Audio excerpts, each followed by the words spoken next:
नमस्कार, मैं हूं अतुल चौरसिया। आपका खर्चा आपकी चर्चा हफ्ता दर हफ्ता हम एक बार फिर से लेकर आए हैं न्यूज़ लॉन्ड्री का हिंदी पॉडकास्ट एनएल चर्चा में इस हफ्ते हमारे साथ मेहमानों का एक खास पैनल है। हमारे साथ ऑनलाइन भी एक विशेष मेहमान जुड़े हैं, उन सब से मैं आपका परिचय करवाऊंगा।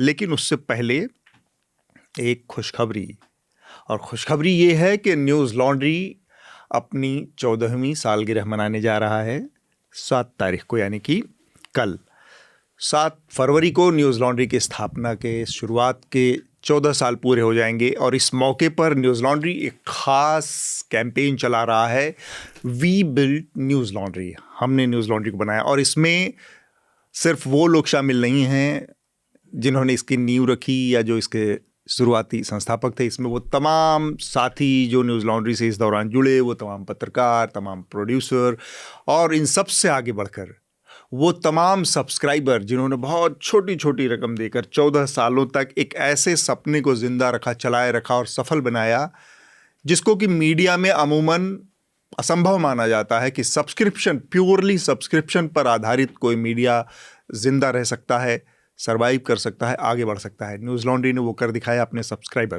तो न्यूज़ लॉन्ड्री को बनाने में उन तमाम सब्सक्राइबर्स का भी बहुत योगदान है। और न्यूज़ लॉन्ड्री इस पूरे हफ्ते ये कैंपेन, अगले पूरे हफ्ते ये कैंपेन चलाएगा।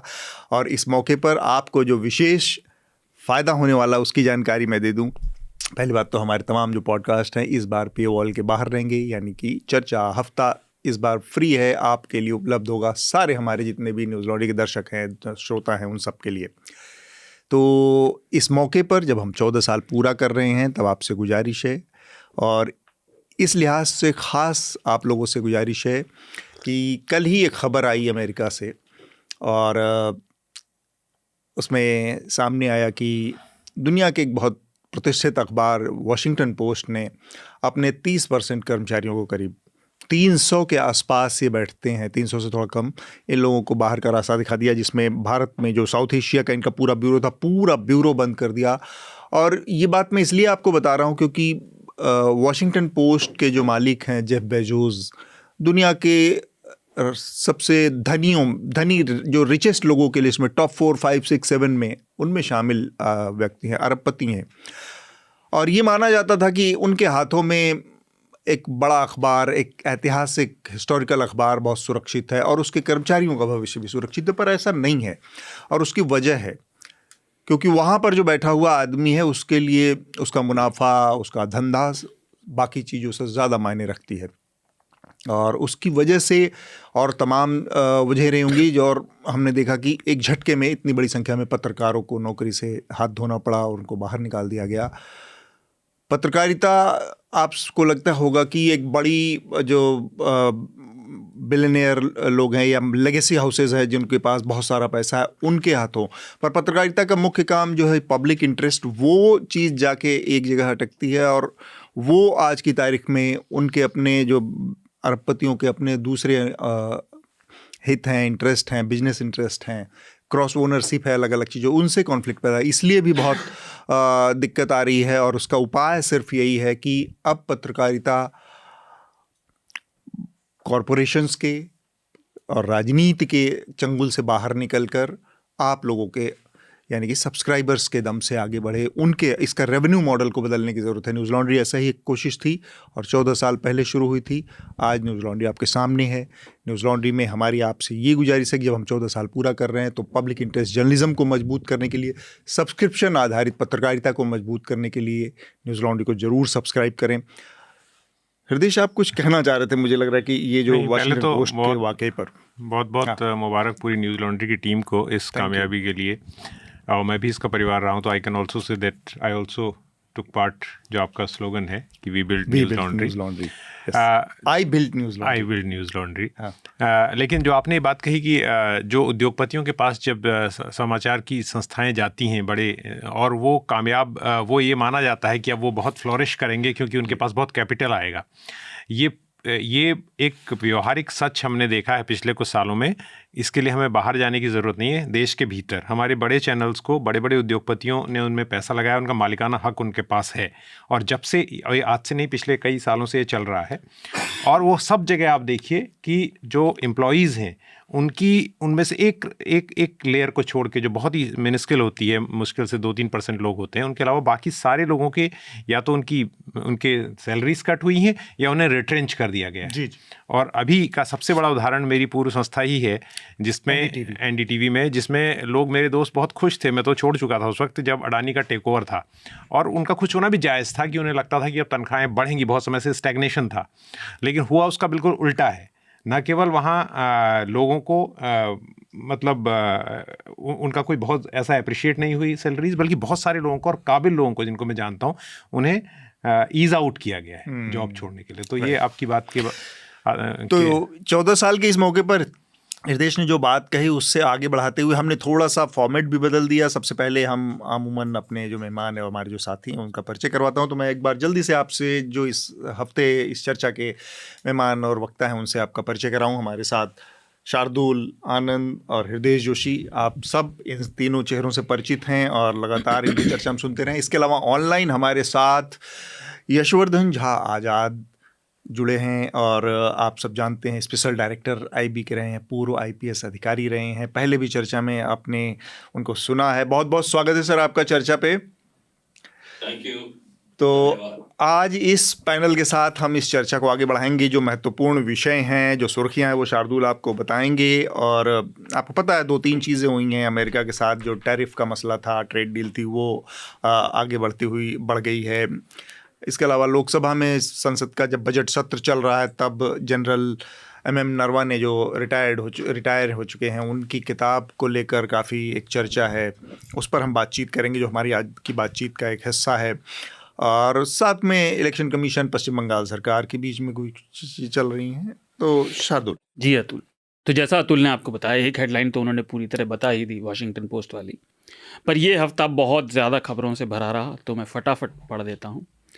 इस हफ्ते 1 फरवरी को भारत सरकार ने आने वाले वित्त वर्ष जो 2026-27 है उसका बजट पेश किया। आज हम बजट पर बात नहीं कर रहे, पर इस बजट को लेकर बाजार और आम जनता में कोई खास उमंग नहीं दिखाई दी। जैसा अतुल ने भी जिक्र किया, मंगलवार को राहुल गांधी ने retired army chief MM Naravane की किताब को कोट किया लोकसभा में, और उसके बाद सत्ता पक्ष से आपत्तियां जताई गई। उसके बाद हंगामा हुआ और लोकसभा में दिन का कार्यकाल स्थगित हो गया था, और कांग्रेस के 8 सांसदों को सस्पेंड भी कर दिया गया। आज हम उस पर, जैसा अतुल ने कहा, बात भी करेंगे। बुधवार को सुप्रीम कोर्ट में पश्चिम बंगाल की मुख्यमंत्री ममता बनर्जी ने याचिका दायर की कि उनके राज्य में, पश्चिम बंगाल में, जो चुनाव आयोग द्वारा SIR स्पेशल इंटेंसिव रिवीजन किया जा रहा है, उसको उन्होंने चुनौती दी और न्यायालय के सामने खुद पेश होने की इजाज़त मांगी, जो फिर अगले दिन गुरुवार को वो हुई भी, और उन्होंने अपनी दलील रखी और चुनाव आयोग के खिलाफ काफ़ी शिकायतें की। आज हम इस पर बात करेंगे भी। सोमवार को ट्रंप ने भारत के साथ व्यापार संधि की सोशल मीडिया पर घोषणा की। उन्होंने कहा कि भारत पर जो उन्होंने कुल 50% कर लगाया था टैरिफ, उसे वो घटाकर 18% कर रहे हैं, बशर्ते कि भारत रूस से तेल खरीदना बंद कर दे, क्रूड ऑयल, और जो अमेरिकी निर्यात पर लगने वाले भारत में जो कानून लगते हैं इंपोर्ट के, उसमें ढील दे। उनका कहना था कि ये निर्णय उन्होंने प्रधानमंत्री से एक फ़ोन कॉल के बाद लिया, और अब भारत रूस के बजाय अमेरिका से वेनेजुएला का तेल खरीदेगा। पर यहाँ ये बताना ज़रूरी है कि इस संधि की कोई आधिकारिक घोषणा नहीं हुई है। और साथ में उन्होंने ये भी कहा $500 बिलियन निवेश करेगा इंडिया। ये ट्रंप ने। हाँ, तो ये तो एक अपने आप में वाहियात बात है अगर आप खींचे, क्योंकि भारत का कुल trade deficit I think 43 billion था, तो आप 500 बिलियन कैसे करोगे? हमारा टोटल आई थिंक कैप ही जो हम इंपोर्ट करते हैं वो 700 कुछ बिलियन का, पर वो ट्रंप कह रहे हैं तो उसका कोई भरोसा नहीं है। मंगलवार को इलाहाबाद उच्च न्यायालय ने हमीरपुर के फहीमुद्दीन और उनके साथ 2 अन्य लोगों को राहत देते हुए कहा कि उच्चतम न्यायालय की नवंबर 2024 का जो निर्णय है, जिसके अनुसार सरकार अपनी मर्जी से प्रशासन लोगों के घरों को, प्रॉपर्टी को ध्वस्त नहीं कर सकता, उसको जो यूपी में हो रहा है उस आदेश के बावजूद स्वीकारा नहीं जा सकता। जस्टिस अतुल श्रीधर और जस्टिस सिद्धार्थ नंदन ने पूछा कि प्रशासन के ऊपर नागरिकों की अधिकारों की रक्षा करने की जिम्मेदारी है, तो वो किस अधिकार से किसी आरोपी का घर तोड़ सकता है, और उन्हें राहत भी दी है, जैसा मैंने बताया आरोपियों को। तो एक बड़ा निर्णय है। मेघालय से एक दर्दनाक खबर इस हफ्ते आई। बीते दिन गुरुवार को मेघालय के जैतिया हिल्स ज़िले में एक विस्फोट होने के बाद कम से कम 16 मजदूरों की जान चली गई है और अभी भी आशंका है कि अनेकों मजदूर अंदर फंसे हुए हैं। वहाँ के डीजीपी आई नोंगरांग ने बताया कि उन्होंने अब तक 16 शव बरामद कर लिए हैं, लेकिन खदान में कितने मजदूर फंसे हैं इसकी संख्या अभी निश्चित नहीं है, बताया नहीं जा सकता। उत्तराखंड के कोटद्वार में सोमवार को बजरंग दल के कुछ लोग एक बुजुर्ग मुसलमान दुकानदार को परेशान कर रहे थे और दीपक नाम के एक हिंदू आदमी ने उन्हें ऐसा करने से रोका। इसके बाद दीपक की ज़िंदगी में बवाल खड़ा हो गया है और अब उन्हें धमकाया जा रहा है। जो उन्हें धमका रहे थे उनके ऊपर भी एफआईआर है और दीपक के ऊपर भी अब 3 एफआईआर हो गई हैं। इस हफ्ते एनसीआर में भी एक दर्दनाक खबर आई थी। मंगलवार को गाज़ियाबाद में 3 नाबालिग लड़कियों ने अपने घर के अपार्टमेंट बिल्डिंग की 9वीं मंजिल से खिड़की से कूदकर जान दे दी। पुलिस के अनुसार उन्होंने ऐसा इसलिए किया क्योंकि उनके माता पिता ने उन्हें एक कोरियन मेड मोबाइल गेम खेलने से मना कर दिया था, उस पर पाबंदी लगा दी थी और वो पैंडेमिक से इसे खेलने की आदी हो गई थी। इस पर आज हम बातचीत भी करेंगे। ये इसका एक बड़ा मतलब कई सारे एक सामाजिक पहलू भी हैं और ये जो वर्चुअल दुनिया में चीज़ें चल रही हैं, खासकर बच्चों के नज़रिए से बच्चों को जो लत की बात कही जा रही है, अलग अलग वीडियो गेम और इन सब से, इसके नज़रिए से थोड़ा सा समझने की कोशिश करेंगे हम। इस हफ्ते पाकिस्तान में बलूचिस्तान के हालात काफ़ी गंभीर हो गए। सोमवार और मंगलवार को बलूच लिबरेशन आर्मी BLA ने अपने ऑपरेशन हिरौफ की शुरुआत की, पाकिस्तान के बेला पैरामिलिट्री कैंप पर हमला करके, और साथ ही उन्होंने 23 नागरिकों को एग्जीक्यूशन स्टाइल में मौत के घाट उतार दिया। इसके बाद पाकिस्तानी सेना ने भी जवाबी कार्रवाई की है जिसमें अभी तक 21 उग्रवादियों के मारे जाने की खबर है। और आज शुक्रवार तक खबरों के अनुसार अभी भी स्थिति बहुत ज़्यादा तनावपूर्ण है। इस पूरे हफ्ते का जो ये घटनाक्रम है, इसे पाकिस्तान में सत्ता के इकबाल अथॉरिटी और CPEC का जो इंफ्रास्ट्रक्चर है पूरा, उसके खिलाफ अब तक की सबसे गंभीर और बड़ी चुनौती बताया जा रहा है। और ये आखिरी सुर्खी है। इस हफ्ते काफ़ी सारी खबर थी, ऐसा मैंने पहले कहा, पर इसका जिक्र करना ज़रूरी था। इस हफ्ते अमेरिका में जेफरी एप्स्टीन मामले से जुड़े हुए करीब 30 लाख दस्तावेज सार्वजनिक किए गए। और मैं बहुत संक्षेप में बताऊंगा कि इन दस्तावेज़ों में केवल अमेरिका या नॉर्थ अमेरिका के ही नहीं, पूरी दुनिया के राजनीतिज्ञ, बिजनेसमैन, मशहूर हस्तियां, लेखक, कलाकार, उन सब के एप्स्टीन से बातचीत और लगातार संबंधों का अथाह सागर है। अभी करीब 25 से 30 लाख दस्तावेज और बाकी हैं, लेकिन इस सारी रिलीज से अमेरिका की राजनीति में तो है ही, लेकिन दुनिया भर के यहाँ भी अकाउंटेबिलिटी चल रही है। वहाँ के राजनीतिक और व्यापारिक हलकों में काफ़ी हड़कंप मच गया है। ये 3 सुर्खियाँ। तो ये हेडलाइंस थी और हम अब चर्चा को शुरू करेंगे। जो पहली बातचीत हमारी है वो संसद में जो हंगामा हुआ और जिसमें 8 कांग्रेस पार्टी के सांसदों को निलंबित किया गया हंगामे के बाद, वो मामला था जब राहुल गांधी ने एक पूर्व सेना प्रमुख हैं MM नरवाने, उनकी किताब का कुछ हिस्सा कोट करने की कोशिश की और वो किताब का कुछ हिस्सा दरअसल एक पत्रिका कैरवान में छपा है और उसी को राहुल गांधी कोट करना चाह रहे थे। और उसके मुताबिक जब गलवान में चीनी सैनिक आगे बढ़ रहे थे, तब उस वक्त वहाँ पर कुछ कम्युनिकेशन सरकार और सेना के बीच में जो हुआ, उसके मुताबिक प्रधानमंत्री मोदी ने उस समय जो कहा वो चीज़ें उसमें दर्ज की गई और उनके मुताबिक, किताब के मुताबिक प्रधानमंत्री मोदी ने कहा कि जैसा उचित लगे करो।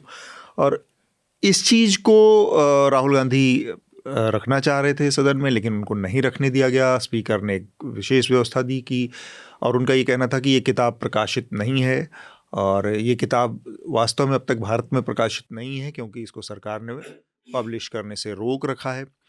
और सरकार की तरफ से इसके बाद कई सारे और तर्क कुतर्क, बहुत सारी चीज़ें आई हैं जिसमें ये कहा गया है कि इस तरह के काम पहले भी होते रहे हैं और सेना प्रमुख ऑफिशियल सीक्रेट एक्ट जैसे तमाम बंदिशों से बंधे हुए हैं। वो एक ऐसे पद पर देश की सेवा कर चुके हैं जहां पर कोई भी बात कहने के, सुनने के बहुत सारे परिणाम, दुष्परिणाम हो सकते हैं। इसलिए बहुत सारी चीज़ों को कहने और उसको रिवील करने की इजाज़त उन लोगों को नहीं होती जो बहुत शीर्ष पदों पर देश की सेवा कर चुके हैं। तो इस नज़रिए से अगर हम देखें बातचीत की शुरुआत में, मैं सबसे पहले यशवर्धन सर के पास जाना चाहूँगा। ये जो पूरा मसला है, इसको दोनों पक्ष अलग अलग तरीके से प्रस्तुत करने की कोशिश कर रहे हैं। एक संवैधानिक अधिकारों की बात कर रहा है, जिसके मुताबिक एक किताब है, उसका कुछ हिस्सा एक पत्रिका में छपा है और उसको वो कोट करना चाह रहे हैं, तो वो अभिव्यक्ति की आज़ादी का भी मसला है। और दूसरा, एक किताब को सरकार ने क्यों रोक रखा है, क्या वो राजनीतिक प्रतिष्ठान जो राजनीतिक दल है उसके लिए नुकसानदेह साबित हो सकता है, इसलिए उसका पब्लिकेशन रुका हुआ है। दूसरी तरफ सत्ता पक्ष है, जिसका कहना है कि ये जो किताब है, इस किताब में जो कही गई बातें हैं वो उनको रोकती हैं, वो अपने दायरे से बाहर जाकर कुछ चीज़ें करने की कोशिश कर रहे हैं जिसकी इजाज़त उनको नहीं मिलती है। और इसके अलावा ये भी कहा गया कि कांग्रेस पार्टी ने अलग अलग समय पर, जब चाइना के साथ युद्ध के समय, अलग अलग समय पर ऐसी किताबें आई हैं जो नेहरू जी के बारे में और तमाम अन्य नेताओं के बारे में ऐसी बातें कहती हैं जो कि उनके, और कांग्रेस ने भी इस पर पाबंदी लगाई है। तो क्या उस पाबंदी की वजह से को ही कंटिन्यूअस कर रहे हैं, तो ये पाबंदी भी जायज़ है? आपकी पहली प्रतिक्रिया मैं जानना चाहता हूँ सर। देखिए, मेरी पहली प्रतिक्रिया है कि ये जो घटना हुई इसके कई पहलू हैं। सबसे पहला पहलू तो ये है कि क्या राहुल गांधी को अधिकार था कि ये मुद्दा उठाने का पार्लियामेंट में या नहीं, ये एक टेक्निकल सवाल है। और इसके बारे में रूल 349 जो बिजनेस ऑफ द हाउस के बारे में है, वो ये कहता है कि कोई भी मेंबर ऑफ पार्लियामेंट किसी विषय को उठा सकता है, लेकिन अनवेरिफाइड अनपब्लिश्ड मटेरियल को नहीं उठा सकता है मामले को, अनलेस कि वो ऑथेंटिकेटेड हो। अब सवाल ये है कि रूल 349 ये कहता है कोई भी विषय जिसका संबंध बिजनेस ऑफ द हाउस से हो वो उठा सकता है। बिजनेस ऑफ द हाउस उस समय क्या था? प्रेसिडेंट्स एड्रेस था। प्रेसिडेंट्स एड्रेस में क्या बात आती है? इंडो चाइना रिलेशंस की बात आती है और नेशनल सिक्योरिटी की बात आती है। बल्कि जिनपिंग ने भी इस बात को उठाया था। तो इसलिए अगर आप इसको इस तरह से देखें तो राहुल गांधी को पूरा अधिकार था कि वो यह मामला उठाएं। दूसरा प्रश्न था, क्या उन्होंने इसे ऑथेंटिकेट किया? उन्होंने कैरावैन मैगजीन को दिखाया और बताया यहाँ पे ये उसका उद्धरण है, और उन्होंने ऑथेंटिकेट किया कि हाँ, इसको फलाने आदमी ने लिखा है और मैं इसे देखा हूँ और वेरीफाइबल है। क्यों वेरीफाइबल है? क्योंकि वो अनपब्लिश्ड नहीं है वो किताब। पेंगुइन ने उस किताब को पब्लिश किया, वो अमेज़न पे बिक रही थी, लोगों ने अमेज़न पे खरीदा। उस बीच में लेकिन डिफेंस मिनिस्ट्री ने उसका यहाँ पे रोक दिया, भारत में सर्कुलेशन भारत में रोक दिया। तो पब्लिश तो है वो, और लोग बाहर से ला रहे हैं, राइट?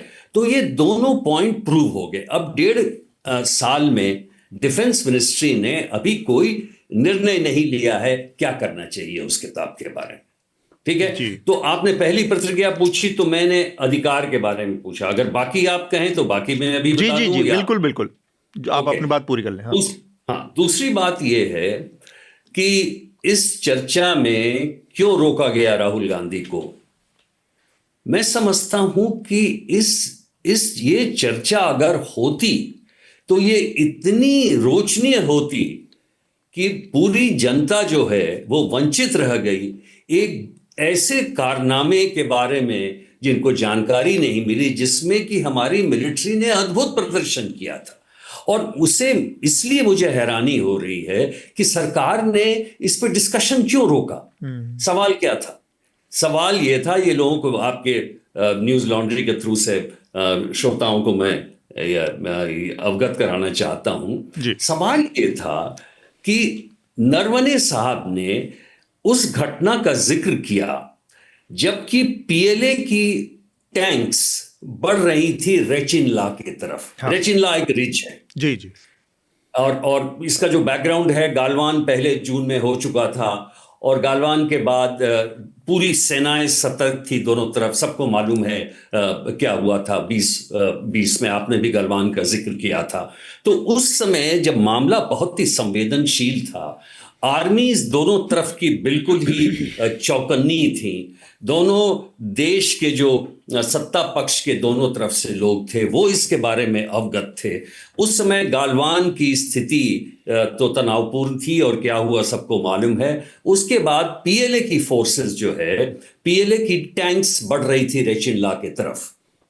रेचिन ला के जो रिज है, तो जब वो ट्रूप्स बढ़ रही थी वहां उस तरफ, तो वहां के नॉर्दर्न आर्मी कमांडर ने फोन किया नरवणे साहब को और कहा कि ट्रूप्स बढ़ रही है, और उन्होंने अपने बहादुरी का मिसाल देते हुए कहा कि हम तैयार हैं उनको एंगेज करने के लिए।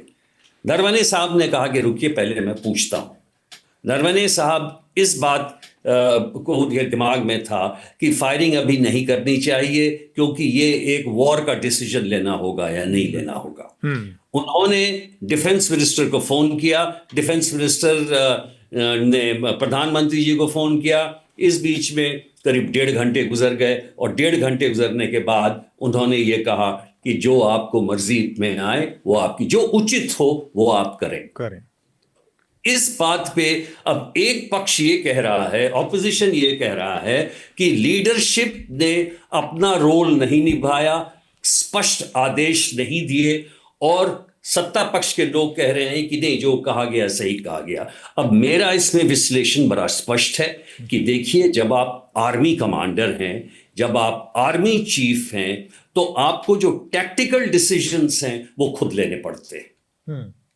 टैक्टिकल डिसीजंस, और बहुत अच्छा डिसीजन लिया नरवणे, ये भी कहना चाहता हूं।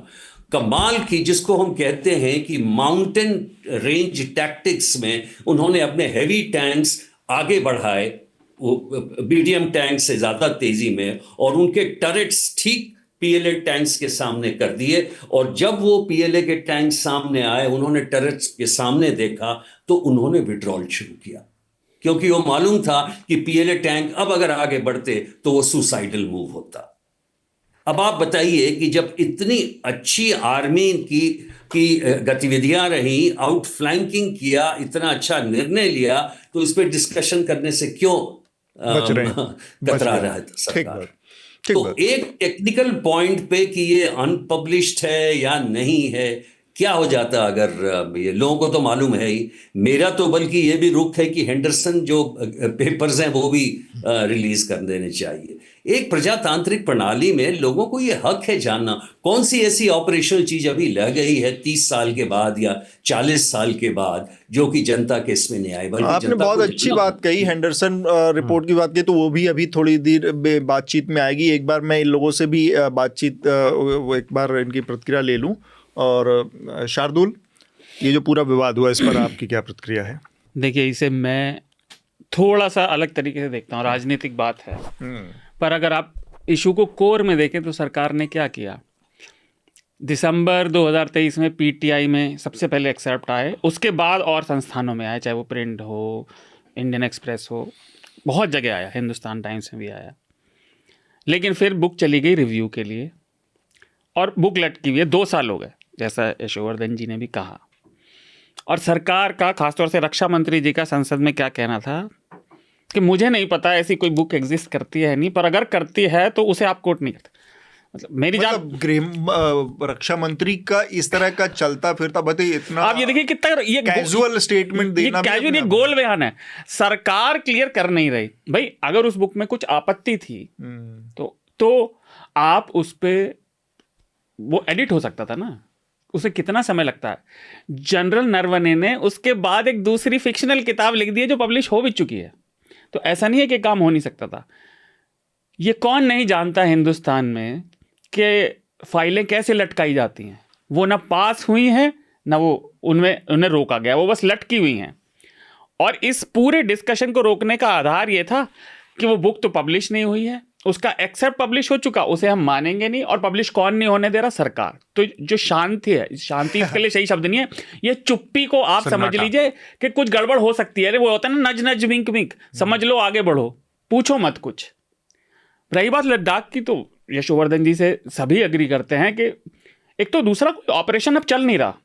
ऑपरेशनल ऐसी कोई क्रिटिकल टैक्टिकल डिटेल नहीं है किसी भी काइनेटिक ऑपरेशन या किसी स्ट्रैटेजिक ऑपरेशन के लिए कि आपका कुछ बदल जाए। जो हुआ था वो लिख रहे हैं। और एक देखिए, ये कोई ऐसा व्यक्ति नहीं कह रहा जो रिटायरमेंट के बाद थोड़ा सा क्लाउड चाह रहा है। एक तरफ तो फौजी की इज्जत करो, पूरा वो बवाल मचाए रहते हैं, भौकाल उठाए रहते हैं कि आपने सवाल कैसे पूछा, लेकिन जो सेना अध्यक्ष था उसकी बात पर आप भरोसा नहीं कर सकते, उसे आप कहने नहीं देंगे, उसको अपनी बात कहने नहीं दे रहे। और जो एक आखिरी बात, मतलब जो सिक्योरिटी मामले होते हैं, जो क्रिटिकल मामले हैं, ये बात ठीक है कि सिविलियन एक डेमोक्रेसी में सेना के ऊपर जनता द्वारा चुनी हुई सरकार का कंट्रोल होता है, लेकिन इसका मतलब ये नहीं है कि आप उसको पूरा ट्विस्ट करके पकड़ दे कि जो चुप्पी है वो हम बात ही नहीं होने देंगे। ठीक बात। आप कुछ मामलों पे बात कर सकते हैं, कुछ पे नहीं कर सकते, लेकिन इसका मतलब ये नहीं जो मामले आपको पसंद नहीं आ रहे उनको आप इस बहाने से शील्ड लगा के चुप्पी लगा दे। एक आखिरी बात, लद्दाख वाले मामले के अलावा इस किताब का जो एक्सेप्ट छपे थे उनमें एक चीज़ और थी कि किस तरह से वो अग्निवीर अग्निपथ वाली योजना में सरकार, चीफ ऑफ आर्मी स्टाफ और तीनों आर्मी के जो अध्यक्ष थे उनकी बातें, ये सब कैसे हुआ। और उसमें साफ उन्होंने कहा था कि पहले था कि सिर्फ सेना के जवानों का 25-75 होगा, 75% रिटेंशन की बात की गई थी। जो एमओडी था शायद वो कह रहा था 50-50, लेकिन जो पीएमओ की तरफ से आया अंत में जो पास हुआ उसमें वायुसेना और नौसेना को भी शामिल कर लिया गया, जिसका उनके अध्यक्षों को भी अंदाजा नहीं था, जो जनरल नरवणे खुद कहते हैं। और पीएमओ ने थोपा कि केवल 25% रिटेंशन होगा। उसमें ये भी बात हुई कि भाई हमारी जो टेक्निकल ट्रेनिंग होती है, जो चाहे वो पनडुब्बी की हो, चाहे वो किसी भी तरह के एयरक्राफ्ट की हो, उसमें ही इतना समय लगता है कि सर्विस टाइम उसका 2 साल भी नहीं बचेगा। ठीक है। तो ये सारी दिक्कतें बताती हैं कि सरकार ने कैसे अपना थोपा, ठीक है ना, जबकि पब्लिक में क्या दिया गया था कि नहीं सबकी रजामंदी से किया गया। तो इस तरह की बातें, और जो मूल चीज़ है अप्रिय प्रोपेगेंडा, जो उन्हें लगे कि हमारी बात कट रही है या सरकार को थोड़ा सा भी ऐसा दिखना पड़ रहा है कि वो नीचे जा रहा है पुरानी बात से, तो वो एम्बैरेसमेंट से बचने के लिए, इसलिए सबसे बड़ा कारण। 3 पक्ष इसमें मैं कहूँगा। एक तो जो तकनीकी पक्ष है उसमें ये जो लोकसभा अध्यक्ष हैं, जो स्पीकर हैं, उनके डिस्क्रिशन पे इतना ज़्यादा चीज़ें जो इंटरप्रिटेशन के लिए रूल्स का छोड़ दिया गया है, तो वो कन्वेंशनल लेजिटिमेसी में जो है, जो परंपरा की वैधानिकता होती है, तो उससे बहुत हद तक गाइडेड हैं कि 349(1) को कैसे इंटरप्रेट कर रहे हैं, अनपब्लिश्ड बुक्स, न्यूज़पेपर्स, फाइल्स, और एक 352 को कि क्या रिकॉर्ड पे रहेगा, क्या नहीं रहेगा। और वो इसमें जैसे कि एक चीज़ है कि अनपब्लिश्ड का उन्होंने, जैसे वर्धन सर बता रहे थे कि अनपब्लिश्ड की क्या व्याख्या कर रखी है कि मतलब देश में प्रकाशित या देश के बाहर भी प्रकाशित, तो उनकी क्या, उसकी क्या व्याख्या कर रखी है उस अब ये बहुत उनके विवेकाधीन है कि उसका क्या मतलब उन्होंने व्याख्या अपने सुविधा अनुसार क्या निकाल लिया। और दूसरी बात है, मेरे ख्याल से सरकार एक स्पष्ट ढंग से तो नहीं कही है, प्रधानमंत्री के भी बयान में नहीं आया, क्योंकि उन्होंने उसका जवाब नहीं दिया। उनका एक अलग ही बात थी कि एक ऑफिशियल सीक्रेट्स एक्ट का भी हवाला दे सकती है, कुछ लोग दे रहे हैं, मतलब इधर उधर उनके प्रवक्ता दे रहे हैं भाजपा के। और दूसरा है एक इसमें राजनीतिक एक बचाव अपना वो कर सकती है कि चूँकि जो कॉम्प्रिहेंसिव डायलॉग है इंडिया चाइना का, वो अभी बहुत सालों से चल रहा है, उसमें कुछ माइलस्टोन्स आए हैं। एक पिछले साल एक कुछ जो अंडरस्टैंडिंग पे वो आए थे, उसका अनाउंसमेंट भी किया गया था, लेकिन कुछ अभी भी प्रक्रिया चल रही है, तो वो कॉम्प्रोमाइज़ नहीं हो, इसलिए अभी जो कम्युनिकेशन है उसको रिवील न किया जाए। तो ये एक राजनीतिक बचाव हो सकता था उनका, लेकिन ये भी कोई स्पष्टता से आकर कहा नहीं। तो और मेरे ख्याल से इसमें राजनीतिक पक्ष मुझे ये लग रहा है कि ये एक वेपनाइजेशन है हर चीज़ को, जो कि हार्मलेस चीज़ें हैं।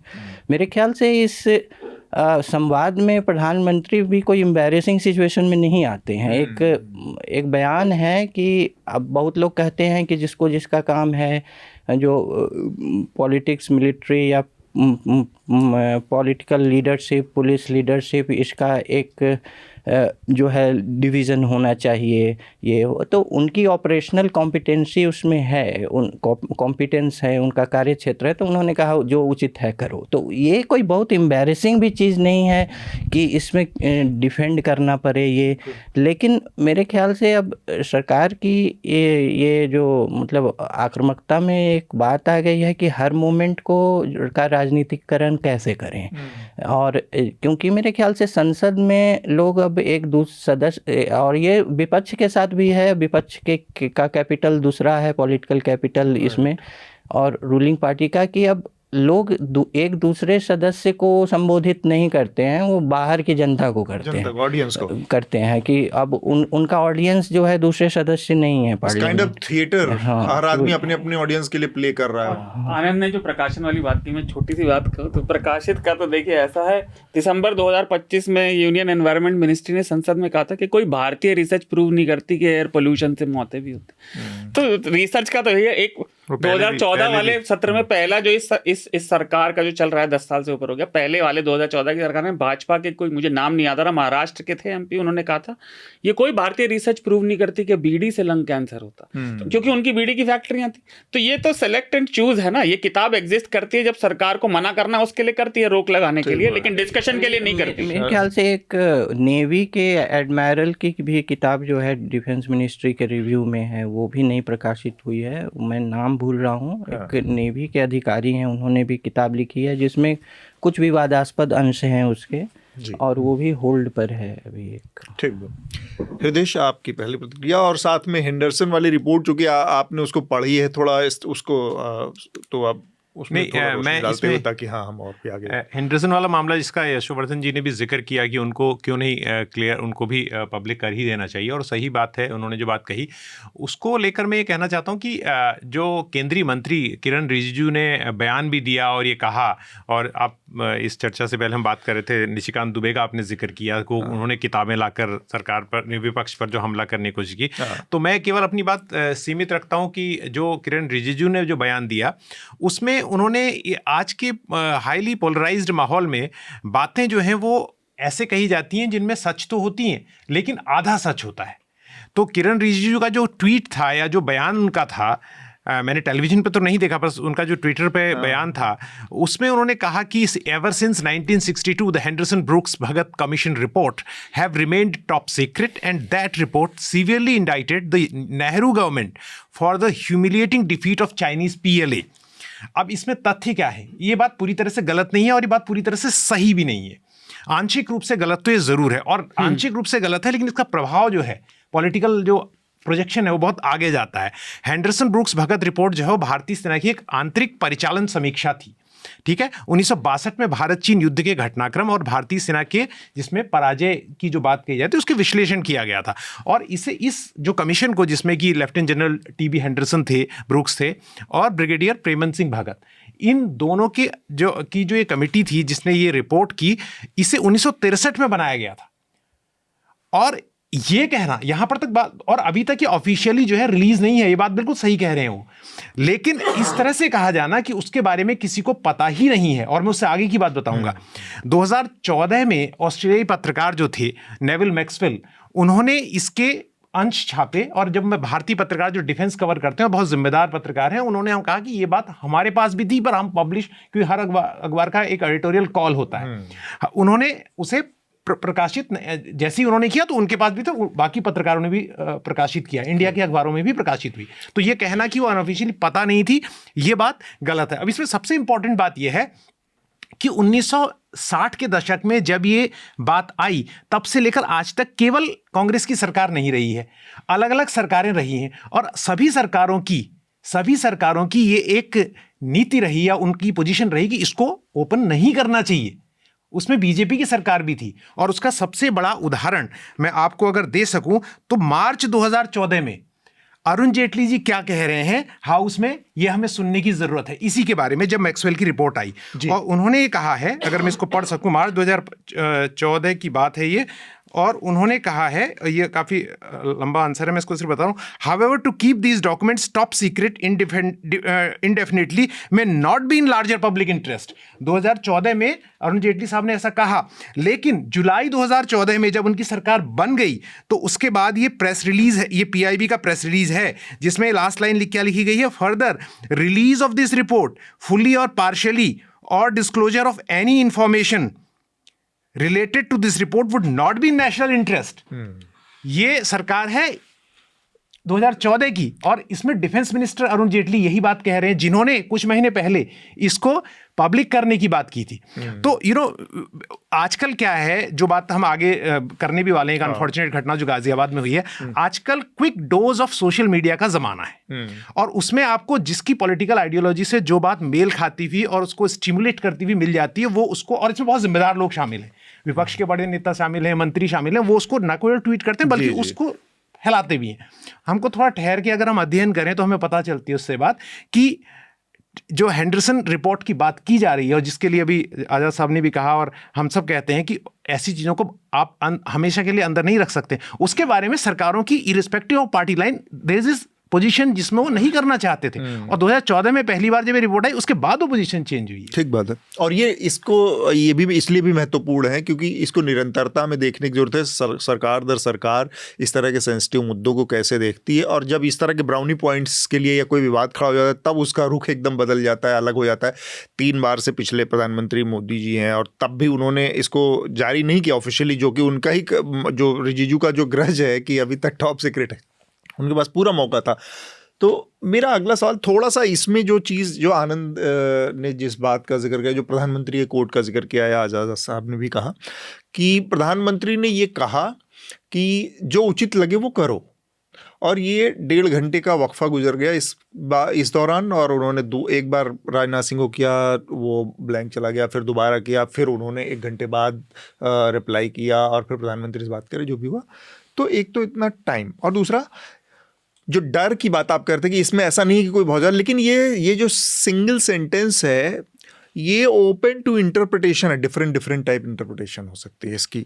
और इस लिहाज से अगर हम देखें तो भारत की जो सेना है वो सिविल कंट्रोल में है, सिविलियन गवर्नमेंट के द्वारा नियंत्रित होती है, और जो उचित लगे वो करो, आर्मी चीफ को ये कहना और आर्मी चीफ द्वारा एक गोली चलाना, इन दोनों चीज़ों के रिपरकशन कितने व्यापक, भयावह और बड़े पैमाने पर एक युद्ध को शुरू कर सकते हैं, 1-2 न्यूक्लियर स्टेट्स को आमने सामने खड़ा कर सकते हैं। दुनिया की एक सुपर पावर है, उसके साथ एक फ्रंट खोल, और फ्रंट भी कोई छोटा मोटा नहीं, ईस्ट से लेके पूरा नॉर्थ से लेके वेस्ट में एक उसका अलाई है, बहुत क्लोज अलाई पाकिस्तान भी है, वहाँ से भी खोलने की पूरी संभावनाएं हैं। इन तमाम चीज़ों के मद्देनज़र अगर देखा जाए तो एक गोली चलने के दुष्परिणाम कुछ भी हो सकते हैं।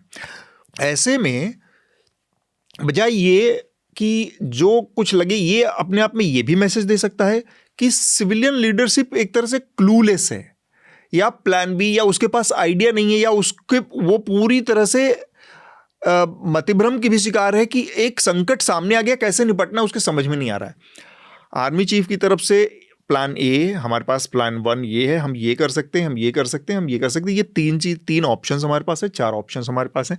सिविलियन लीडरशिप की तरफ से बहुत सारे ऑप्शंस जा सकते थे कि हम इमीडिएटली इस समय पर एक बैक चैनल डिप्लोमेटिक रूट खोल रहे हैं, हमारे डिफेंस मिनिस्टर्स आपस में बात कर सकते हैं, DGMO लेवल जैसी चीज़ें हो सकती, बात हम इनिशिएट कर रहे हैं इनिशियली, ये वो सारे ऑप्शंस की बजाय ये कहना, और बाद में इस तरह के, मतलब जो उचित लगी करो, ये चीज़ पाकिस्तान के मामले में बड़ी फैसिनेटिंग लग सकती है, और खुला छूट दे दिया, है ना, लेकिन चाइना के मामले में ये लूज कमेंट भी माना जा सकता है। तो मैं जो इंटरप्रिटेशन की बात कर रहा हूँ इसमें लीडरशिप के बारे में, कि वो 4 तरह के ऑप्शन के बाद मुझे ये बताइए, अब ये कर सकते हैं कि नहीं, हम ये कर सकते हैं कि नहीं, या फिर आप बताइए कि इससे बेहतर आपके पास क्या है। ये सारी चीज़ें आनी चाहिए, ना कि एक इस लाइन का।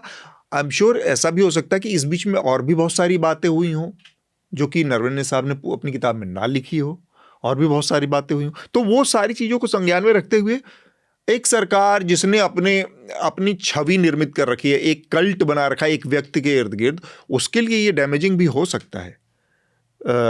आजाद साहब, आपकी प्रतिक्रिया? हाँ, देखिए, सबसे पहले तो मैं ये कहूँगा कि इस बात को मैं मानता हूँ कि अगर एक मिलिट्री कमांडर, वो भी अगर आर्मी चीफ फोन कर रहे हैं तो पीएम को डायरेक्टली आना चाहिए। He is the executive head, Right. He is the prime minister. तत्काल आना चाहिए और बात करना चाहिए, इसमें कोई शक नहीं है।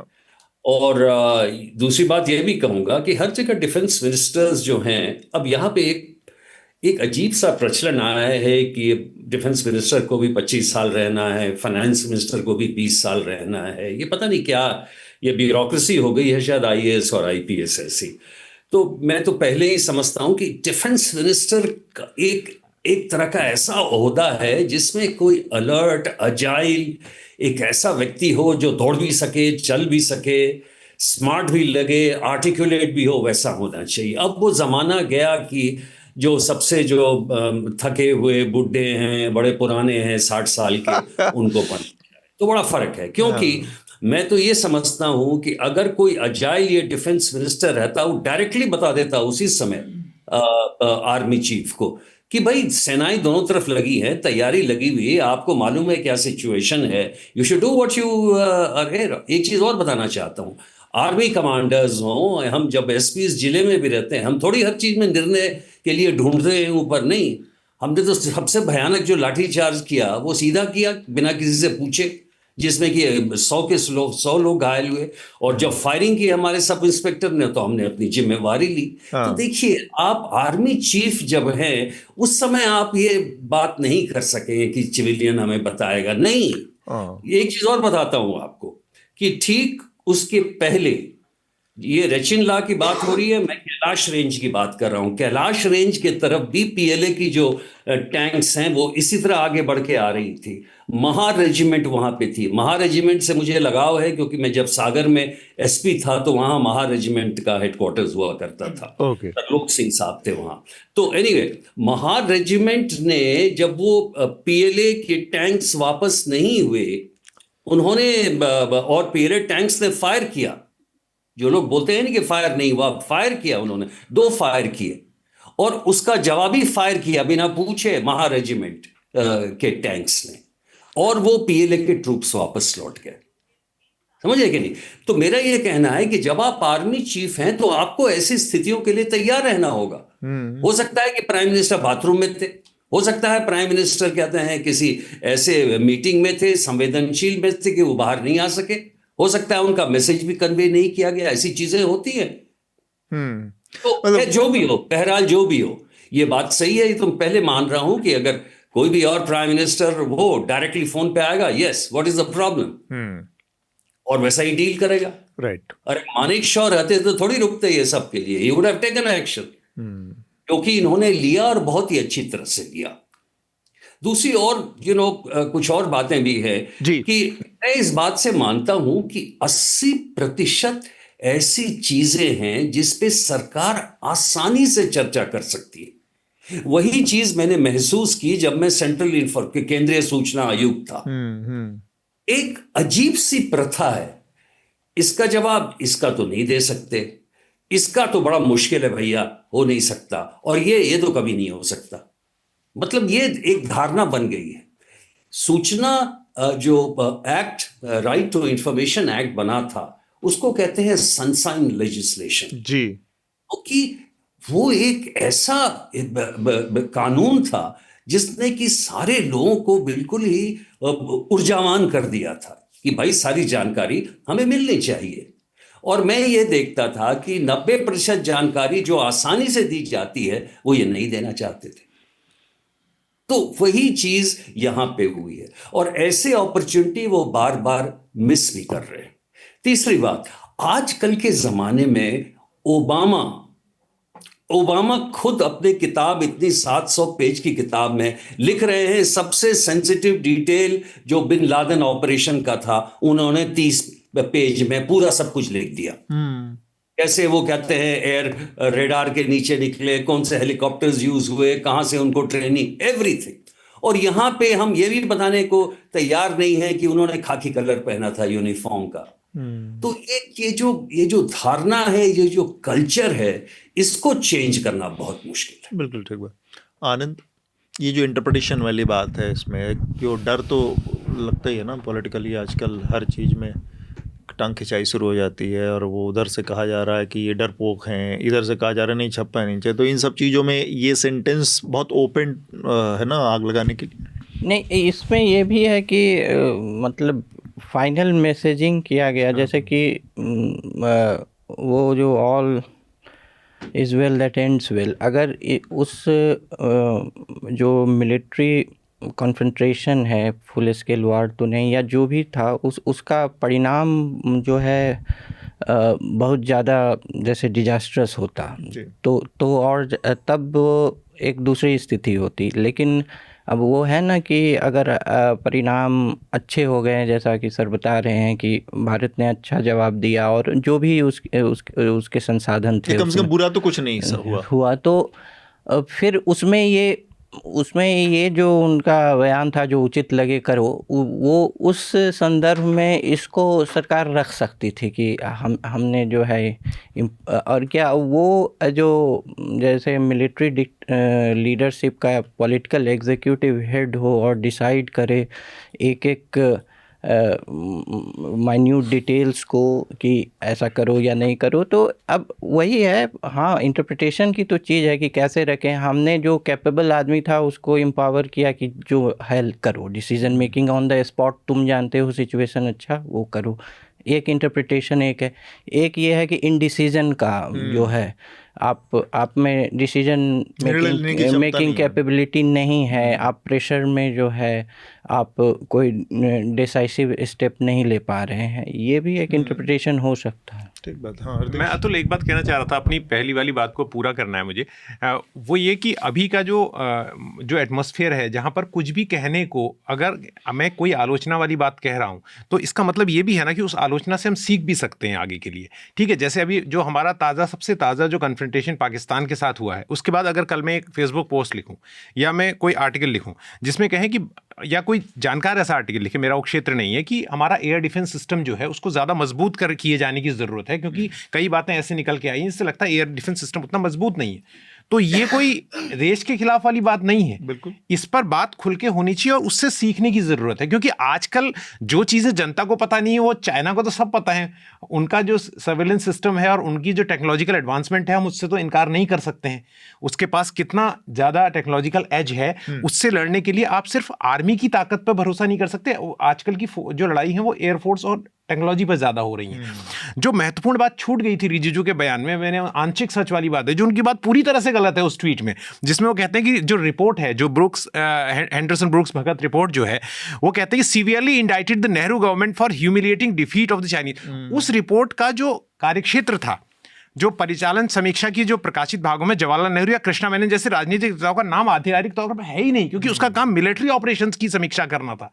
तो जो बात उसने पीछे से पूंछ जोड़ी है अपने बयान में, वो पूंछ केवल एक राजनीतिक बयान है। राजनीति करने का हर पॉलिटिकल पार्टी को अधिकार है, लेकिन वो मिसलीडिंग है। तो ये चीज को भी खुलकर लोगों को सामने पता होना चाहिए। ठीक बात।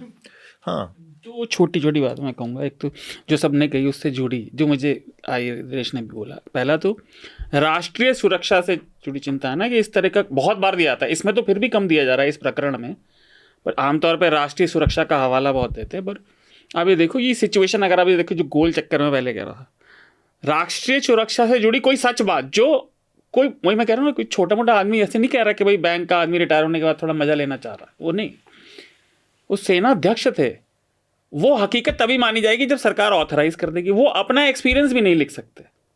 ये एक विचित्र चीज़ है एक ओपन सोसाइटी में, जहां बातचीत करने को, अपने बात खुल के रखने को। और दूसरा, खासतौर से सुरक्षा मामलों, जो रिदेश कहते हैं मिलिट्री मामलों से जुड़ी, चाहे वो सफलता मिली हो किसी भी ऑपरेशन में, किसी भी इंसिडेंट में, या असफलता, उसकी खुल के पारदर्शी समीक्षा हमेशा सारी मिलिट्री हिस्ट्री में हमेशा एडवांसमेंट में काम आती है। और खासतौर से सफल, जैसा बताया जा रहा था कि हमने बहुत अच्छे से डिफेंड किया प्रत्याशित मामले में, वो तो ऑपरेशनल एक्सरसाइज होनी चाहिए। लाइक ब्री कोर्ट पे असॉल्ट, ये सबसे मशहूर एग्जांपल में से एक है, 101st एयरबोर्न का नॉर्मंडी में, जब ये डी-डे वाला जो उनका था, वो अभी भी वेस्ट पॉइंट में फिक्स पोजीशन पे असॉल्ट का सबसे बेहतर चैप्टर है। आप पारदर्शिता से जब समीक्षा होने देते हैं चीज़ों की, तो वो चाहे कमी रही हो, लेकिन ये है क्या ना, ये सिक्योरिटी कंसर्न का मामला नहीं है सरकार के लिए, ये है एम्बैरेसमेंट। और एम्बैरेसमेंट को ना किसी एक पार्टी के नियम की तरह दिखाना बड़ा आसान है। सिक्योरिटी कंसर्न पे आप झोल झाल नहीं कर सकते, इसलिए वो कह रहे हैं हम बात भी नहीं करेंगे, हम एक्नॉलेज भी नहीं करेंगे। नहीं, ये बात आप गेस्ट से भी पूछ सकते हैं कि उनका एक्सपीरियंस ज्यादा है, लेकिन सबसे बड़ा एम्बैरेसमेंट अगर किसी युद्ध में हुआ इंडिया के लिए तो चाइना वॉर था। हाँ, उसके बाद नेहरू ने तो ब्रीफ किया पार्लियामेंट को आके, पूरी चीजें बताई थी, उसमें क्या शर्म की बात है। नहीं, ब्रीफ तो इन्होंने भी किया, इन्होंने कहा आके बाकायदा एक नहीं, मतलब उन्होंने ना कोई घुसा है ना घुस के बैठा है। नहीं, मतलब मैं उसको तो हर चीज पे जुमला। अगर पार्लियामेंट में प्रधानमंत्री नेहरू आके ब्रीफ कर सकते हैं, और जो कहा जाता है उसका मेरे पास कोई प्रूफ नहीं है कि वो सदमा भी उनके साथ था जिससे उनकी डेथ हुई हमेशा से, तो ये एक हमारी हिस्ट्री के उतार चढ़ाव वाली बात। तो यहाँ तो जैसा अभी सभी मान रहे हैं कि सेना ने अच्छा काम किया, ये तो बताने की बात थी। बिल्कुल ठीक बात। आखिर में अजय साहब, आप कुछ आखिर में जोड़ना चाह रहे हैं?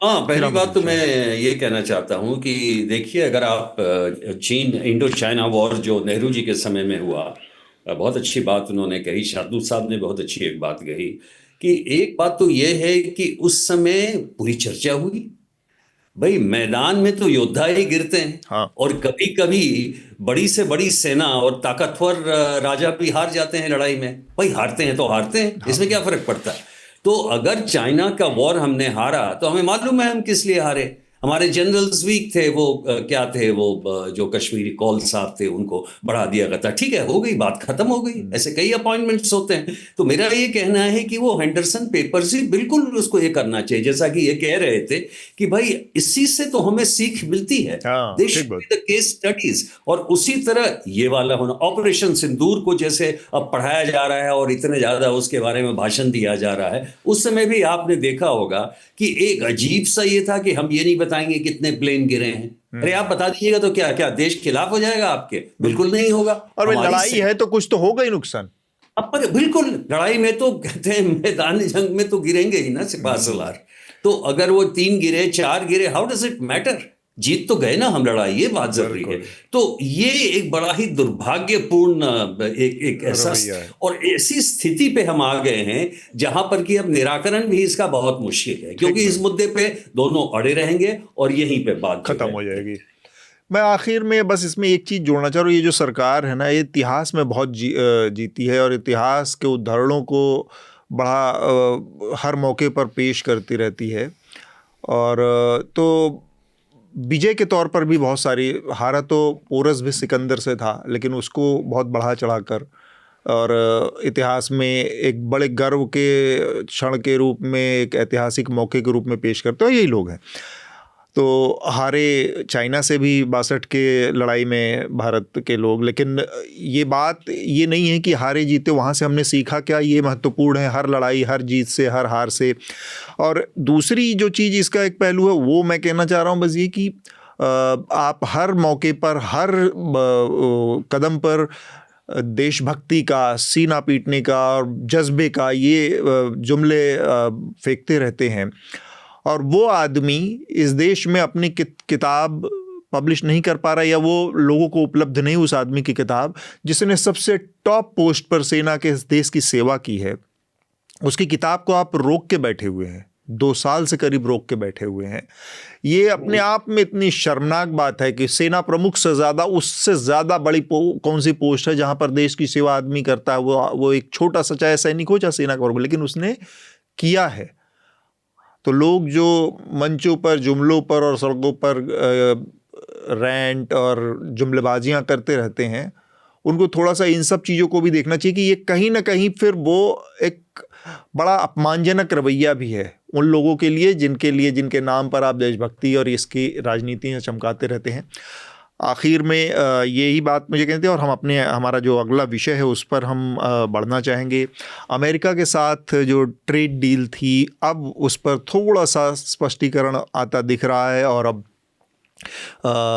अमेरिकी राष्ट्रपति ने इसमें एक घोषणा कर दी है कि जो 50% टैरिफ था उसको घटाकर 18% कर दिया गया, और अब यह करीब करीब उन तमाम देशों पर जिन पर सबसे ज़्यादा थोपा गया था, जिनमें भारत भी शामिल था, उनमें अब सबसे कम है। जिनमें सबसे ज़्यादा था उनमें अब भारत पर सबसे कम है, तो 18% है। वरना चाइना के ऊपर भी हमसे ज़्यादा अमेरिकन थोप रखा है, ब्राज़ील के ऊपर भी, इंडोनेशिया के ऊपर भी, और तब कई और देश हैं जिन पर हमसे ज़्यादा है। लेकिन ये 18% क्या पहले के मुकाबले कम है? एक सवाल ये है। तो आप पाएंगे कि नहीं, जो पहले था उसके मुकाबले तो 18% भी ज़्यादा ही है, एक बात। दूसरी बात, इस टैरिफ कट को अनाउंस करते हुए जो बात कही गई है वो थोड़ा सा, अभी इसके डिटेल्स नहीं सामने आए हैं कि एग्जैक्टली क्या डील हुई है। वो डील्स के डिटेल्स नहीं सामने आए, जैसे कि कुछ मोटी मोटी बातें बस आई हैं कि $500 बिलियन का निवेश करेगा भारत अमेरिका में। अब ये भी बड़ी अजीब बात है कि भारत निवेश करेगा अमेरिका में, ये पहली बार हो रहा है। थर्ड वर्ल्ड कंट्री इतने बड़े पैमाने पर एक डेवलप्ड कंट्री में निवेश करेगी, ये डील हुई है। दूसरा ये कहा जा रहा है कि जो सरकार का ये कहना है कि डेयरी और फार्मिंग जो बहुत सेंसिटिव सेक्टर्स थे उनके हितों को संरक्षित किया गया, बचाया गया है। दूसरी तरफ से अफवाहें उड़ रही कि नहीं ऐसा नहीं है, कुछ चीज़ें हैं जैसे कि GM क्रॉप्स हैं, जेनेटिकली मॉडिफाइड क्रॉप्स, जो अमेरिका में बहुत बड़े पैमाने पर प्रचलित हो गई हैं और उनके निर्यात की संभावनाएं और नए बाज़ार अमेरिका लगातार खोज रहा है, टटोल रहा है। तो वो उत्पाद, मक्के का उत्पाद जो GM क्रॉप्स हैं उनको भारत खरीदेगा, ऐसी कुछ चीज़ें आई हैं, लेकिन लिखित तौर पर कुछ नहीं आया। अब इसका कंपैरिजन आप थोड़े दिन पहले हुई जो यूरोपियन यूनियन के साथ डील है, trade deal, free trade deal है, उससे देखें, उसमें भी समझौता हुआ है, एग्रीमेंट हुआ है। अंतिम हस्ताक्षर दस्तखत उसमें भी नहीं हुए हैं, लेकिन उसमें हमें पता है बहुत सारी चीज़ें कि ऑटोमोबाइल पर क्या होगा और चमड़े पर के सामानों पर क्या होगा, कपड़ों के ऊपर क्या होगा, अलग अलग भारत जो वहाँ भेजेगा उस पर, वो फाइन डिटेल्स हमें पता है। एक डील वो है, साइन वहाँ पर भी होना है, साइन यहाँ पर भी होना है, एग्जैक्ट चीज़ें हमें लेकिन पता ही नहीं है कि अमेरिका के साथ हमने क्या डील की है। तो ये दो एग्रीमेंट में ये जो दो विरोधाभास हैं, इसको समझकर इस सरकार के रवैये पर हर चीज़ एक जगह जाकर रुक जाती कि हेडलाइन मैनेजमेंट अच्छे से होता। हर अखबार ने उस दिन 8 कॉलम की खबर चलाई कि अमेरिका के साथ ऐतिहासिक डील हो गई है, 18% आ गया है। जिस यूरोपियन यूनियन की डील को बढ़ चढ़ कर बताया गया कि ऑटोमोबाइल सेक्टर में हमें इतना कम हो जाएगा, इसमें इतनी चीज़ें फ़ायदा हो जाएंगे, इसमें एक एक सेक्टर वाइज जाके हमें पता है कि वहाँ पर क्या क्या डील हुई है और किस पर साइन होना है साल भर के बाद। यहाँ पर वो डील के डिटेल्स देने में क्या दिक्कत है? यहाँ पर सवाल सरकार की नीयत और उसके ऊपर कई सारे प्रश्न चिन्ह हैं जिस पर मैं बात करना चाह रहा हूँ। देखिए, पहली बात तो ये है कि आपने एक बात शायद भूल गए आप कहना कि इंडो यूरोपियन डील को mother of all deals, mother of all deal, हाँ, यस यस। और नहीं, एक चीज और बात है कि इंडो अमेरिकन डील को डैडी ऑफ ऑल डील्स कहा जा रहा है। तो डैडी एंड मम्मी का डील जो है पहले, देखिए समस्या क्या है कि इंडो अमेरिकन की जो डील के बारे में वो तो अभी वर्कआउट हो रहा है। मार्च में मिनिस्टर ने कहा गया कि मार्च में वो जो कोल्ड प्रिंट में निकलेगा जी। 2 बातें हैं उसमें। अब उन्होंने, ट्रंप साहब ने पहले ही कह दिया है कि तेल नहीं खरीदेंगे हम, हाँ, रशिया से। और तेल कहाँ से खरीदेंगे? तो वेनेजुएला से खरीदेंगे, नहीं तो हमसे खरीदेंगे। तो आपका तेल अगर 50 रुपए मिल रहा है और मुझे रशिया से 19 में मिल रहा है तो हम आपसे लेंगे। ये तो एक्सटॉर्शन हुआ। दूसरी बात है, पहले से मंत्री लोग कह रहे हैं कि नहीं हमारा कोई एग्रीकल्चर सेक्टर तो बिल्कुल ही अफेक्ट ही नहीं हो रहा है, जो मिनिस्टर ने कहा। और अमेरिका ये कह रहा है कि पहली बार हम एंट्री जो है डेयरी और ऐसे सेक्टर्स में हम कर रहे हैं। हाँ। तो ये एक सीरियस बात है जी। आपको ये नहीं कहना चाहिए, अनाउंस नहीं करना चाहिए, क्योंकि ये लोगों के लिए, किसानों के लिए बहुत ही इंपॉर्टेंट है, इशू है। बिल्कुल ठीक है। इस पे एक आर्टिकल लिखा है अजय वीर वाकर, जो हमारे दोस्त हैं, जाकर हैं। तो सवाल ये है कि जब इतनी इंपॉर्टेंट डील्स हैं तो पॉलिटिकल लेवल पे आप इसको रहने दें कि भाई ठीक है, ट्रंप ने कहा, मोदी जी ने स्वागत किया और ये किया। मंत्रियों को नहीं कहना चाहिए क्योंकि वो उसी के हेड हैं। तो अगर वो उसी के हेड हैं तो आप कोल्ड प्रिंट में बताइए कि क्या हो रहा है। बिल्कुल। क्या ये सही है किसी डेयरी या किसी सेक्टर में हम घुस गए हैं? क्या ये सही है कि हमें कहते हैं जो ऑयल सेक्टर में हम वेनेजुएला से लेंगे? वेनेजुएला के बारे में तो वहाँ जो अमेरिकन बड़े बड़े जो ऑयल ये हैं, एक्सॉन ये वाले, वो नहीं घुसना चाहते हैं वेनेजुएला में। ट्रिलियन का जो प्रॉपर्टी है वो पहले सीज कर लिया है। मैंने कहा कि हम नहीं जाएंगे उसके बारे में। सो ये जो इश्यूज हैं ऐसे नहीं है जो फेंके जाते हैं, ये वो नहीं है कि फ्रीबीज हमने बांट दिए। थोड़ा सा सेंसिटिव मामला है, इसलिए, और चूंकि इसका आर्थिक प्रभाव पड़ेगा, इसलिए आवश्यक है कि थोड़ी सी संजीदगी हो इसमें, और हम इसको बड़े ही मैच्योर लेवल पे थोड़ा बताएं कि हाँ भाई आगे हम देखेंगे इसके बारे में क्या होगा। लेकिन अगर ऑपोजिशन इस बात को रेज कर रहा है तो उसका हक है। भाई आपने डील के बारे में तो पार्लियामेंट में बोल दिया है, यहाँ पे बोल दिया, तो मेरा हक है कि हम उसको उठाएंगे, तो हमें क्लियर कीजिए, इस पर डिस्कशन कीजिए। ठीक बात। तो अब चूंकि आप हमारे जाने वाले हैं सर, तो जाने से पहले मैं चाहूँगा कि आप हमें अपना एक रिकमेंडेशन जरूर दे के जाएं हमारे दर्शकों के लिए। रिकमेंडेशन तो मैं ये कह रहा हूँ कि न्यूज़ लॉन्ड्री को बहुत बहुत बधाई कि आपका ये क्या 14वां वर्ष है। माय गुडनेस, मैं आ तो चुका हूँ न्यूज़ लॉन्ड्री में लेकिन न्यूज़ लॉन्ड्री का जो में जो ऊर्जा है वो जरा मुझे अच्छी लगती है, क्योंकि बाकी किसी इसमें जाते हैं तो थोड़ी सी लगता है कि बड़ा लेकिन यहाँ पे जो जिस उमंग से, जिस ऊर्जा से डिस्कशन होता है, थोड़ा अच्छा लगता है। Thank you so much sir. इतने विभिन्न पहलुओं पे चर्चा हुई, वाकई वो बहुत ही अच्छा लगा। I built News Laundry. Thank you sir, thank you sir. हमसे जुड़ने के लिए बहुत बहुत शुक्रिया। जो आजाद साहब कह रहे थे, मैं आनंद से को ऑफर ऑलरेडी कर चुका हूँ डाइस, पर मैं एक छोटी सी बात जरूर कहूंगा। आजाद साहब जो कह रहे थे उससे मुझे दिमाग में आया कि मिनिस्टर्स को नहीं बोलना चाहिए। हमारे मिनिस्टर्स की क्वालिटी तो कुछ हफ्ते पहले पता चली थी, वो मोहन बैगन और ईस्ट बैगन था। तो हमारे मिनिस्टरों की तो बात ही अलग है, वो बगान को बैगन बैगन हो गया ऑन एयर। हाँ आनंद। नहीं ये आजाद साहब, मुझे जहाँ तक याद है कि मदर ऑफ ऑल डील्स किसी अखबार की हेडलाइन नहीं है, यू या अध्यक्षता ने खुद कहा था, यू की ओर से कहा गया था मदर ऑफ ऑल। हाँ, उनकी अध्यक्षता ने खुद कहा था, मुझे जहाँ तक याद है।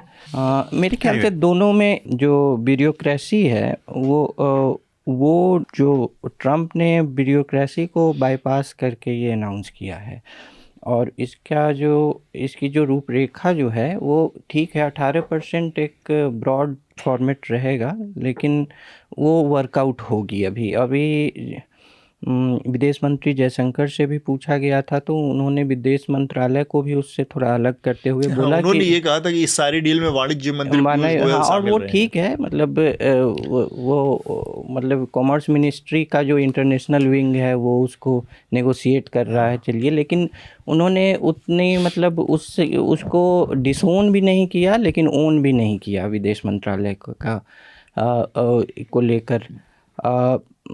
रशिया से तेल खरीदने के बाद, रशिया से तेल जो आयात है वो कुछ महीनों से कम होता आ रहा है। उसका सिर्फ राजनयिक कारण नहीं है, उसका एक और भी कारण है कि वो कॉम्पिटिटिव नहीं है बहुत।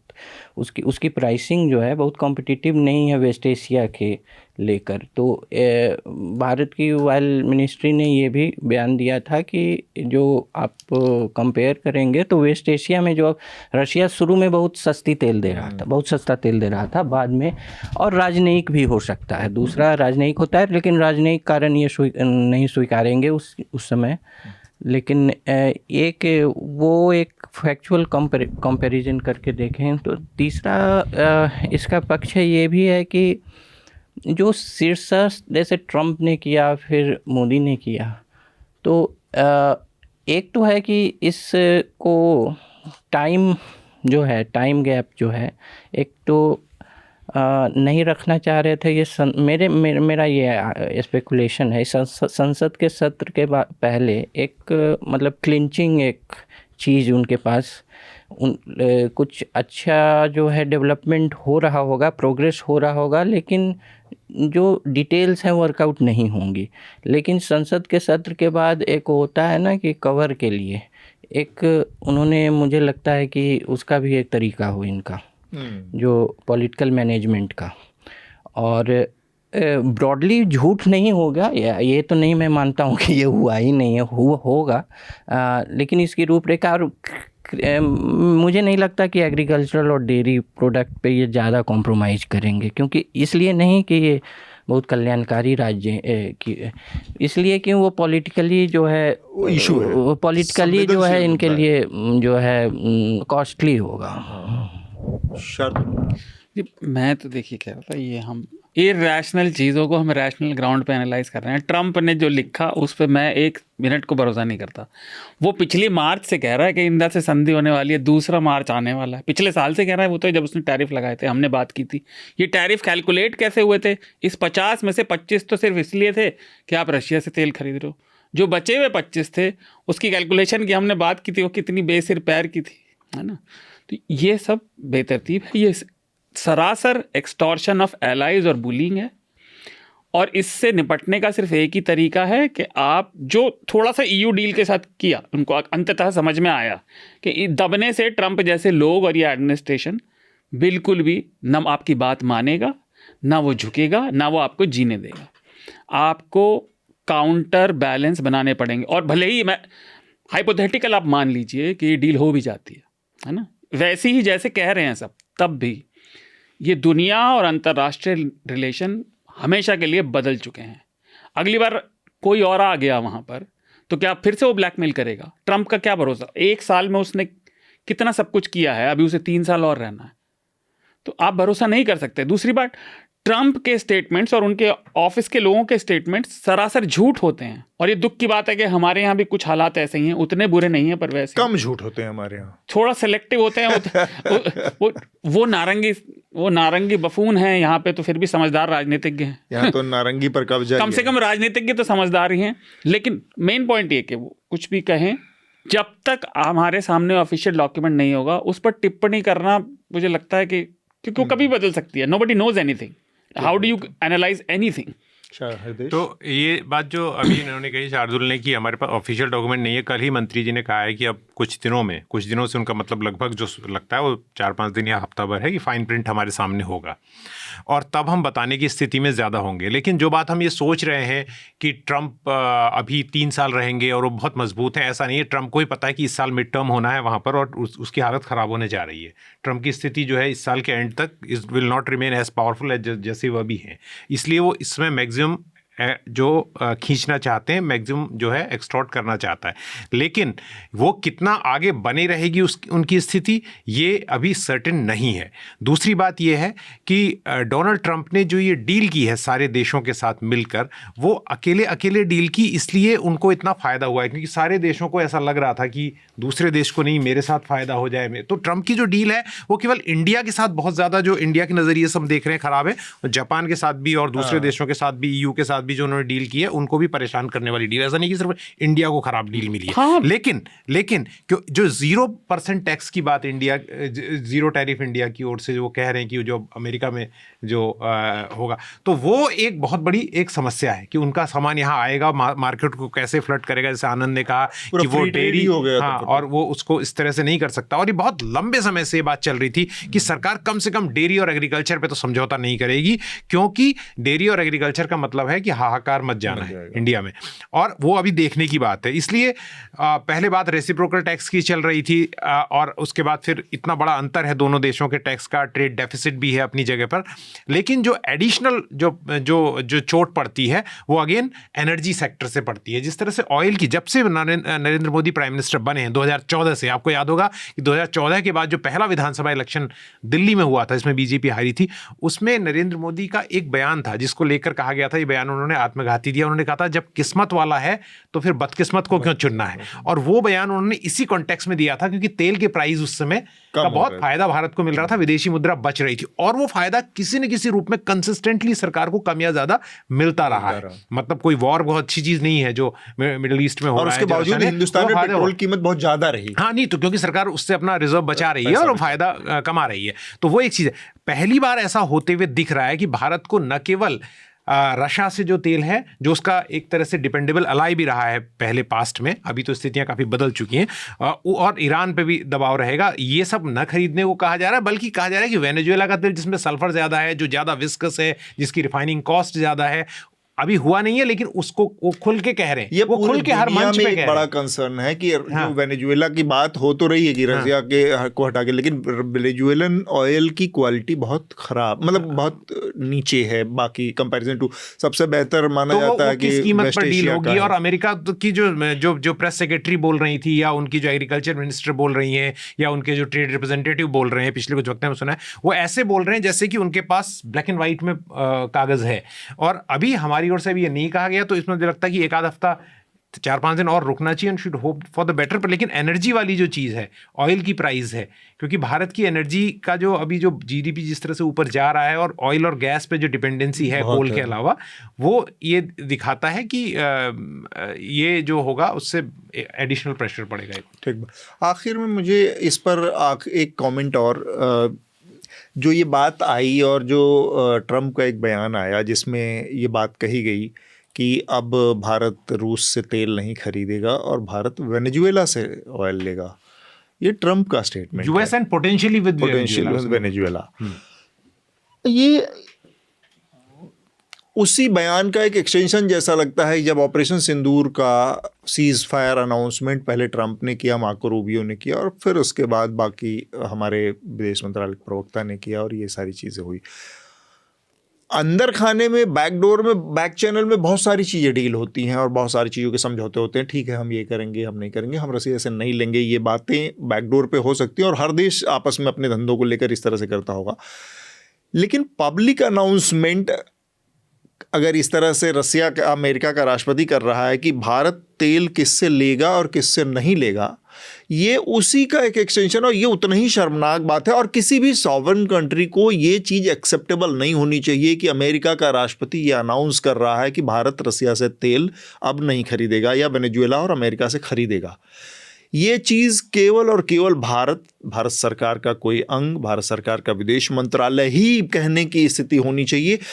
इस पर मैं जानना चाहूँगा कि ये उस पूरी सॉवरेनिटी को लगातार एक के बाद एक तरफ आप दोस्ती के पचड़े गाते हैं, दुनिया भर के गीते, वो गले मिलने की बात होती है, वो वहाँ से बैठ कहता है Modi is my good friend, ये वो बकवासें चलती रहती हैं। लेकिन जब इस तरह की बात आती है, तब मोदी की तरफ, सरकार की तरफ से, भारत सरकार की तरफ से इस तरह की चीज़ों का कोई बहुत खुला अच्छी तरह से जवाब नहीं होता। दिलचस्प ये है कि रशिया की ओर से पहले बयान आया कि हमें कोई कैंसिल करने का ऑर्डर किसी की ओर से नहीं मिला है, हमें कोई जो अखबार में इन्फॉर्मेशन पहला नहीं बयान आया और भारत रशिया की ओर से दिखाया। इस पर मैं जानूंगा ये, हाँ, सॉवरेनिटी पे मेरे ख्याल से पिछले 2 वर्षों में भारत का जो रुख रहा है वो सही रहा है। अभी भी जो डिप्लोमेटिक आधार पे ये तो नहीं, भारत ने खुद नहीं कहा है। अच्छा, ओवरऑल सॉवरेनिटी साइड छोड़ ही दें, ज़्यादा ही बड़ा हो गया, लेकिन मैं मेरे ख्याल से विदेश नीति की जो यहाँ तक टैरिफ भारत पर तो लगता ही नहीं अगर सॉवरेनिटी से भारत अलग रहता, मतलब भारत उसको ताक पे रख देता। तो भारत ने जो एक समय था जब स्विंग स्टेट की ओर आ गया था, जैसे कि जिस तरफ स्विंग करता उस तरफ जो एक स्विंग, एक थोड़ा एक इंटरनेशनल थियोरी में एक कॉन्सेप्ट होता है कि जैसे 2 ध्रुव बन गया और जो स्विंग जिस तरफ कर गया, तो भारत एक स्थिति में यूक्रेन वार में उस स्थिति में था। तो एक स्ट्रेटजिक ऑटोनॉमी के तहत भारत ने वो बना के रखा, नहीं तो ये स्थिति ही नहीं आती, ट्रंप के आते ही भारत ये मान लेता और ये सब सारा है। लेकिन अब ये भी है कि बिग पावर्स इंगेजमेंट में जो है, जो मल्टी अलाइनमेंट के कॉन्सेप्ट है कि सब में थोड़ी थोड़ी चीज़ें रखे रहो, थोड़ा सा चाइना से भी अलाइंड रहो, थोड़ा रशिया से भी अलाइंड रहो, थोड़ा यूएस से भी रहो, क्योंकि आप मिड इनकम एक मिड पावर हैं, lower mid income mid power हैं, तो आप थोड़ा सा अलाइंड सबसे रहिए, थोड़ा मोड़ा जो कोर इंटरेस्ट है सॉवरेनिटी की उसको बना के रखिए और ये करिए।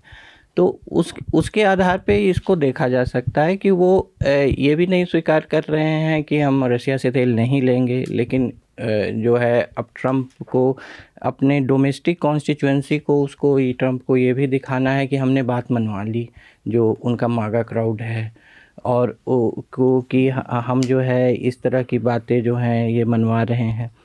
तो अब भारत का उस पर क्या रुख हो सकता है? एक तो कि हम इस ट्रेड डील से ये करते हैं क्योंकि आपने ये कह दिया कि रशिया से हमने तेल नहीं लेंगे, लेकिन ऐसा तो हमने कुछ कहा नहीं है। दूसरा है कि उसको डिप्लोमेटिकली इंगेज करना कि हम ये बात स्पष्ट ढंग से नहीं बोलेंगे, लेकिन कुछ तेल हम लेंगे रशिया से।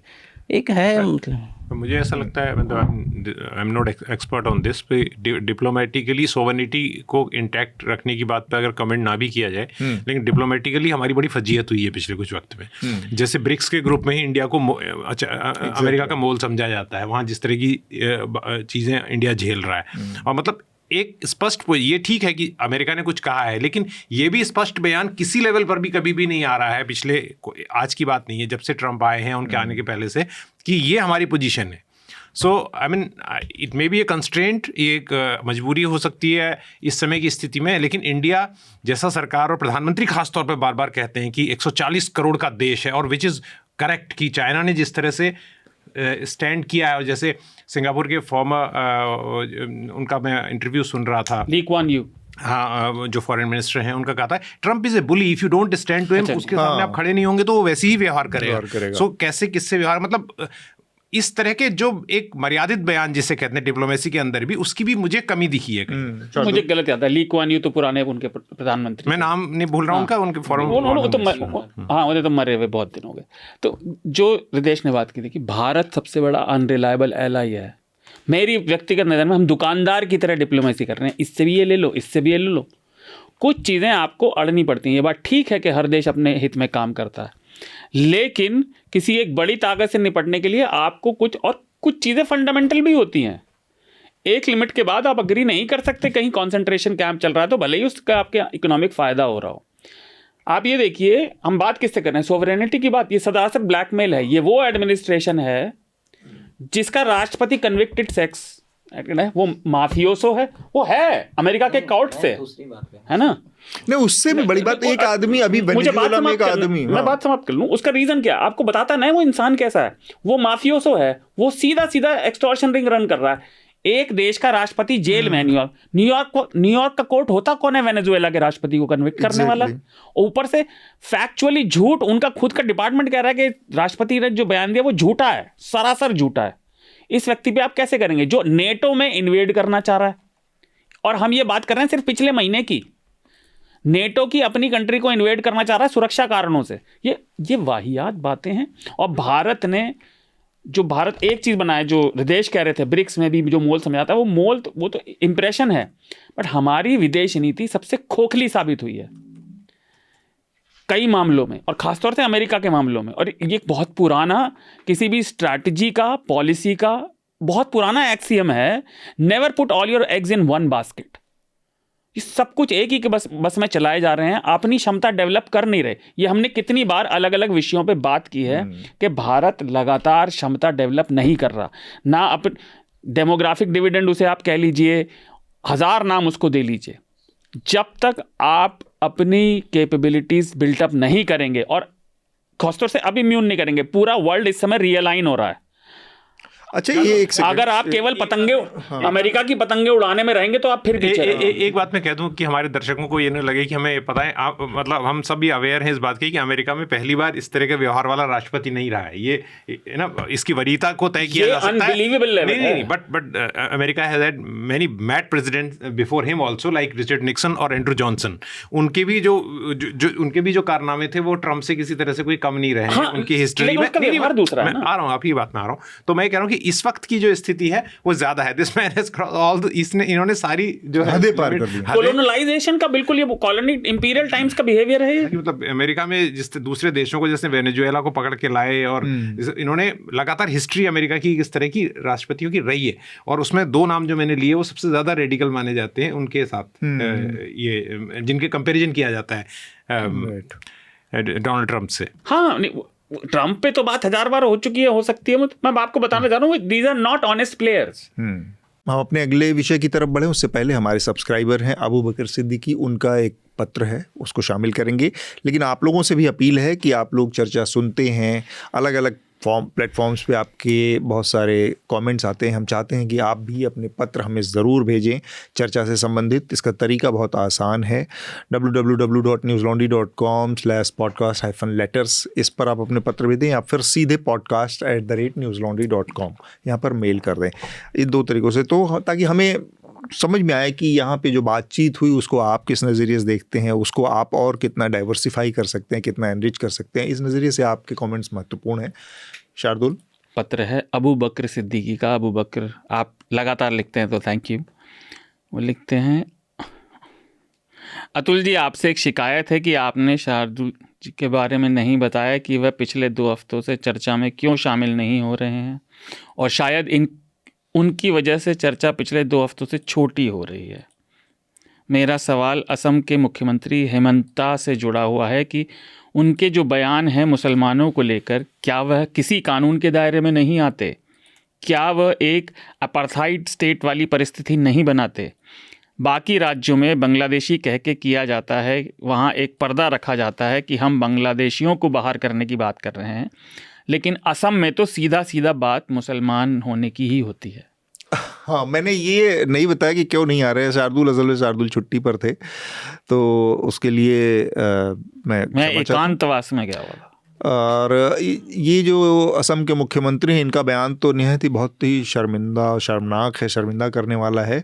और कानून तो है ही है, इसमें क्या होता है, एक ऐसे मौक़ों पर हमने देखा है एक नेता की जो स्टेट्समैन वाली का जो कद होता है, निर्मित होता है, ऐसे ही परिस्थितियों में निर्मित होता है कायदे से। ऐसे मौक़ों पर जो भारतीय जनता पार्टी की सेंट्रल लीडरशिप थी वो यहाँ पर स्टेप इन करती, प्रधानमंत्री उनको सैक करते या उनको हटाते या उसके लिए कोई दंड उनको दिया जाता, तो एक मिसाल कायम होती है और एक बड़े नेता की। लेकिन जो प्रधानमंत्री है वो खुद भी इसी तरह की राजनीति के कृपा पात्र हैं, मतलब वो उनको भी इसी का लाभ मिला है। गुजरात के दंगों के दौरान अटल बिहारी वाजपेयी ने बहुत कोशिश की, लेकिन जैसे तैसे उनकी पार्टी में तमाम और जो दूसरे हिस्से थे उनको हटाने से उनको बचाव करते रहे नरेंद्र मोदी जब गुजरात के मुख्यमंत्री थे।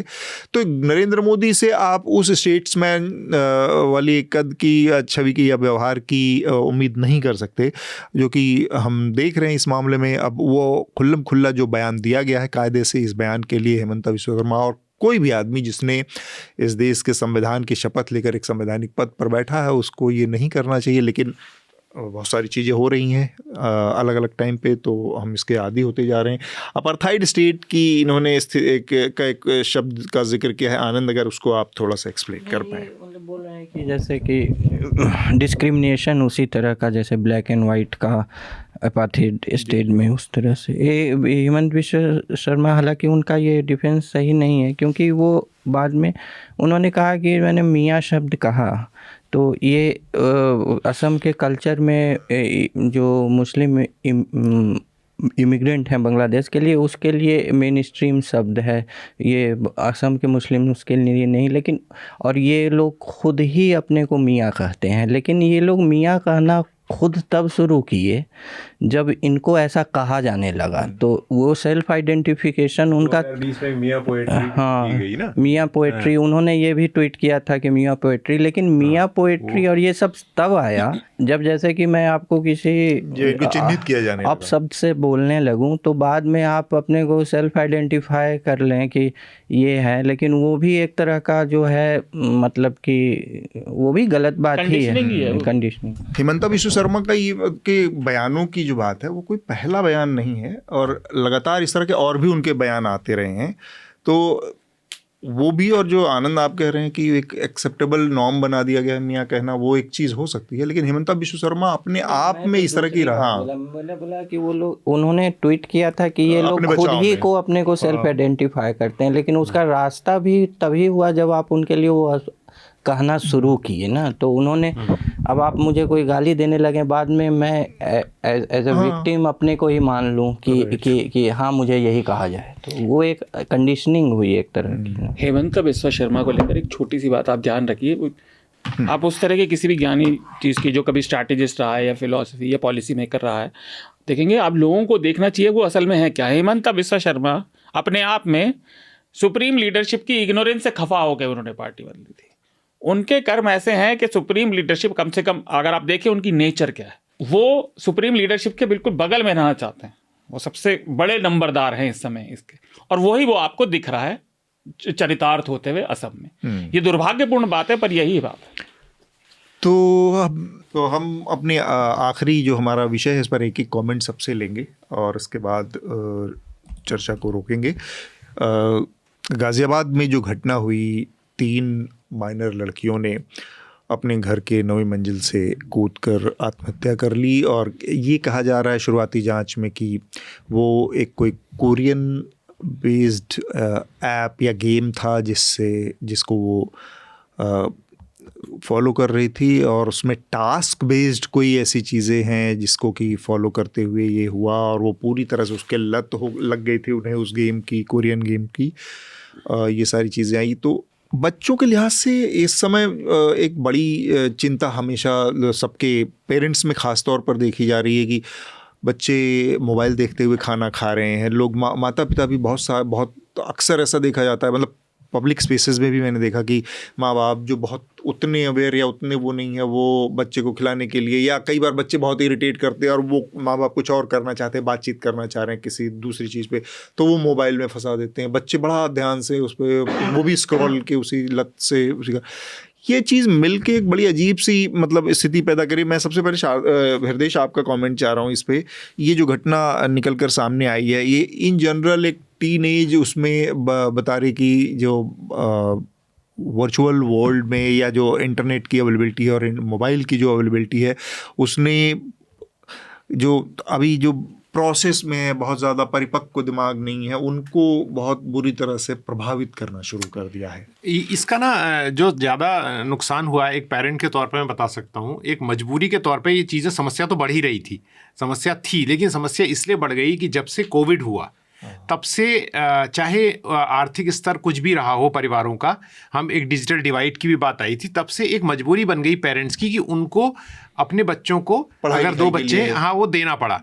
उसमें क्या होता था कि पहले जनरली ये हुआ परिवार में, अपना परिवार को भी इसमें शामिल कर रहा हूँ, कि माता का फ़ोन जो होता है घर में बच्चों के लिए होता है, उन्हीं के पास रहता है, तो उस पे लोग करते रहे। फिर किसी ने थोड़ा पैसा बचाया घर में और एक छोटा टैब खरीद के दे दिया अपने बेटे को। बेटी जो है वो आगे या बेटा जो भी बड़ा बच्चा है वो कॉलेज या 11वीं पास करने के बाद आपको उनका आधार सब जोड़ना ही है मोबाइल नंबर से, तो उनके साथ तो ये डिजिटल कंपल्सन जो आया है लाइफ में, खासतौर से पेंडेमिक के बाद, इसने एक नया तरीका तो बताया है कि कैसे पढ़ाई हो सकती है, और आज प्रदूषण के स्तर बढ़ते हैं तो घरों में छुट्टी, लेकिन इसने एक डेडिकेटेड डिवाइस ज़्यादातर बच्चों के हाथ में दे दी। और आजकल आप देखते हैं कितना भी कमज़ोर व्यक्ति हो, जो कि घरों में डोमेस्टिक जो हेल्प काम करने वाले होते हैं, चाहे रिक्शा पुलर्स हैं, चाहे कुछ, उनके पास स्मार्टफोन जरूर मिलता है ना। तो स्मार्टफोन एक ऐसी चीज़ हो गई है साथ में, तो उसने इस चीज़ को बहुत बढ़ाया है। दूसरी बात यह है, ये जो कंपनियां हैं, बड़ी बड़ी कंपनियां, इन्होंने भी इसको फ्यूल किया है। जैसे बड़ी फेसबुक है, यूट्यूब है, या छोटे छोटे, तो जो लत है वो लगना बहुत आसान था। You are very prone to get the disease. ये मेरे ख्याल से जो जनरेशन्स है ना, जो हम लोग की जो पीढ़ी थी, वो टेलीविजन उसमें बहुत नहीं, हम लोग की जो पीढ़ी थी वो हमारे पिताजी की पीढ़ी से बहुत अलग नहीं थी। जिस मनोरंजन करने के तरीकों में एक नई चीज़ सिर्फ टेलीविज़न आई थी। आप अपनी बात करिए। नहीं, हाँ, मैं अपना मतलब एक जनरल बात मैं एक बता रहा हूँ। मैं सोचता हूँ कि मेरे पिताजी भी किस चीज़ से मनोरंजन करते थे। कभी मान लीजिए कि कस्बे से उठ के सिनेमा देख लिए शहर में, वो रेयर होता था। और हम लोग भी, हम लोग जिसमें गाना आता था गंगाराम बायोस्कोप, हाँ, उसमें और हम लोग भी जो है, हम लोग की पीढ़ी भी जो है मनोरंजन किशोरावस्था तक और युवावस्था के भी बहुत एक ही था, सिनेमा देखना, सिनेमा चले गए, हाँ, और खेलना मैदान में खेलना, और रेडियो सब लोग हर पीढ़ी और मैदान में, तो बहुत अंतर नहीं था। लेकिन उसके बाद जो रप्चर है, वो एक नई पीढ़ी जो आई, उसके मनोरंजन करने के तरीके क्रांतिकारी रूप से बहुत अलग हैं, बहुत ही अलग है। और बहुत नहीं, ये है ना, मतलब ये मतलब ये बहुत ज़्यादा मेरे ख्याल से 20वीं सदी जो है, 20वीं सदी साइंस में 21वीं सदी से के 20वीं सदी का शुरुआत ज़्यादा तेज़ी से बढ़ा, लेकिन मनोरंजन में 21वीं सदी जो है बहुत बढ़ा। मतलब आपके पास इंटरनेट भी है, स्मार्टफोन भी है, डिवाइसेस, मतलब कोई कंपैरिजन ही नहीं। हाँ, तो प्रकृति से इंटरेक्ट करके मनोरंजन का कोई रूप ही नहीं बन रहा है, कि सिर्फ जो है, जो अटेंशन इकॉनमी जो है, जिसकी ये बात कर रहे थे, यूट्यूब, ये सब अटेंशन इकॉनमी है, कि अपना आपके अटेंशन पे ले रहे हैं। हाँ, तो तो अब अटेंशन इकॉनमी को रजिस्ट कैसे करें, ये ऑस्ट्रेलिया ने एक कानून 16 साल के बच्चों के लिए बनाया है कि वहाँ तक प्रतिबंधित किया है। और मेरे ख्याल से एक चीज़ लोग भूल रहे हैं इसमें कि ये सोचते हैं कि मतलब मैं अब कोई प्रीचिंग या मोरल पुलिसिंग नहीं कर रहा हूँ, कि ये सोचते हैं कि इनसे इनका कोई स्वतंत्र बहुत व्यक्तित्व बन रहा है। एक्चुअली ये होमोजेनाइजेशन है, सब एक ही है। सो ट्विटर पे एक चीज़ हो रही है, एक ही चीज़ हो रही है, सब लोग इंस्टाग्राम पे एक रील हो गया तो उसी ट्रेंड पे सभी रील बना रहे हैं। सब एक्चुअली ये एक रूपता है, ये आपके जो पर्सनैलिटी को ये एक रूपता में कैद कर रहा है। वो आपकी कोई स्वतंत्र जो है, आपका स्वतंत्र व्यक्तित्व भी नहीं बन रहा है इससे। आप एक ट्रेंड में, एक रील में, एक गाने पे कोई रील बना दिया, उसी पे 75,000 रील बना दिया। तो और यही सब ट्विटर पे एक हैशटैग चला दिया, उसी पे सभी लोग लगे हुए हैं। ट्विटर स्टॉर्म भी तो ये तो एक बात मैं कहता हूँ, एडिक्शंस आनंद, एडिक्शंस हमारे वक्त में भी थोड़ा सा अंतर है आपके मेरे सालों में, लेकिन फिर भी हम करीब हैं। तो हमारे वक्त में भी थे, जैसे कॉमिक्स थी, डायमंड कॉमिक्स, अमर चित्रकथा, ये सब बहुत सारे एडिक्शन थे। बट ये डिजिटल जो एडिक्शन है विच इज जो कि बहुत ही ज्यादा एडिक्टिव है, तब भी एडिक्शन था, पर लेकिन रीडिंग का एक हैबिट थी, गुड हैबिट। हाँ, लेकिन एक चीज मुझे आप बताइए, अवेलेबिलिटी मुझे बताइए ना। मुझे याद है हम कॉमिक्स के लिए 1 महीने तक इंतजार करते थे कि अब अगला, अब चाचा चौधरी डाइजेस्ट का सीरीज अगला ये पढ़ लिया गया, अब 1 महीने बाद दूसरा नया आएगा, तब तक आप वेट करते थे। तो ऐसा नहीं, यहाँ पे आपके पास अनकंट्रोल्ड अनलिमिटेड एक्सेस है, इंटरनेट है, आपके पास OTT है, और एक नहीं 20 OTT हैं। आप तो मतलब आदि सबकी आप उसमें चले जाइए और देखिए तो 100 50 फिल्में, सीरीज 5 मिनट, आधा 1 मिनट, 1 घंटा, 5 मिनट देख के छोड़ी हुई है, अगले शिफ्ट हो गए। आप लोग है ना, एक मतलब जोक की तरह है, लेकिन एक मतलब बोल रहे थे कि लोग कि एक समय आने वाला है जब यूट्यूबर ज़्यादा रहेंगे उनके और गेस्ट कम रहेंगे। तो वो तो समय लगभग समझिए कि आ ही गया है। तो और हर आदमी इस समय कंटेंट क्रिएटर, हर आदमी ही है ना, कि हर आदमी एक दुनिया में एक विपद समस्या, एक बहुत भारी समस्या आएगी कि मतलब कि लोग एक दूसरे को देख रहे हैं बस। मैं ये कह रहा था, मैं कुछ बनाऊं तुम देखो, तुम कुछ बनाओ मैं देखो। शार्दुल के आने से, शार्दुल आप और अतुल अक्सर रिकमेंडेशंस में बताते हैं इतनी वेब सीरीज के नाम, फिल्मों के नाम, और मुझे उस वक्त ना थोड़ा झिझक होती है, क्योंकि मैं कभी भी वक्त नहीं निकाल पाता कि ये देखने का जो नेटफ्लिक्स और ये सब चल रहा है। लेकिन मेरे घर में जो नेटफ्लिक्स का कनेक्शन है, बार बार आके बच्चे पासवर्ड पूछते हैं, क्योंकि वो उसमें देख रहे हैं ना। ट्रू, इसका मतलब समझ ना, ये टाइम मैनेजमेंट भी इसके लिए बहुत इंपॉर्टेंट है कि लोग उसको चलते फिरते मेट्रो में और इधर उधर देख रहे हैं। और ये जो घटना हुई है, ये बहुत दुखद घटना है एक्चुअली। कई लोग हमें इस बात के लिए वो करेंगे, हम इसमें बड़ा हंसी मजाक था, लेकिन हम ये बात कह रहे हैं कि दैट्स वेयर वी आर, जहाँ पर हम पहुंच चुके हैं। घटना उससे जुड़ी हुई है कि ये जैसे के ड्रामा जो होते हैं या मर्केंटाइज होता है, बच्चे ऑर्डर करते हैं कि वो के ड्रामा या में कुछ दिखाया। उन लोगों का एक जीवन, उनकी एक जीवन शैली है जो कि एक कल्ट रूप ले ली है कि इसी तरह से रहो। इसमें समाचार पत्रों में आया कि वो बच्चे कन्विंस कर रहे थे माँ बाप को कि आप उस तरह की जीवन शैली अपनाइए जो वो कोरियन ड्रामा में दिखा रहा था, या ये नहीं वहाँ ले जाइए बोल रहे थे। बूमर लोग बोल लिया, अब मैं बोलूं? नहीं आप फटाफट खत्म कर दो। नहीं, तो वो क्या है कि वो एक, वही मैं बता रहा था, एक रूपता में कैद कर रहा है कि सबको ऐसा ही होना है, सबको यही होना है। मतलब एक उसी का एक एक्सटेंशन है। ठीक बात है। हाँ जी।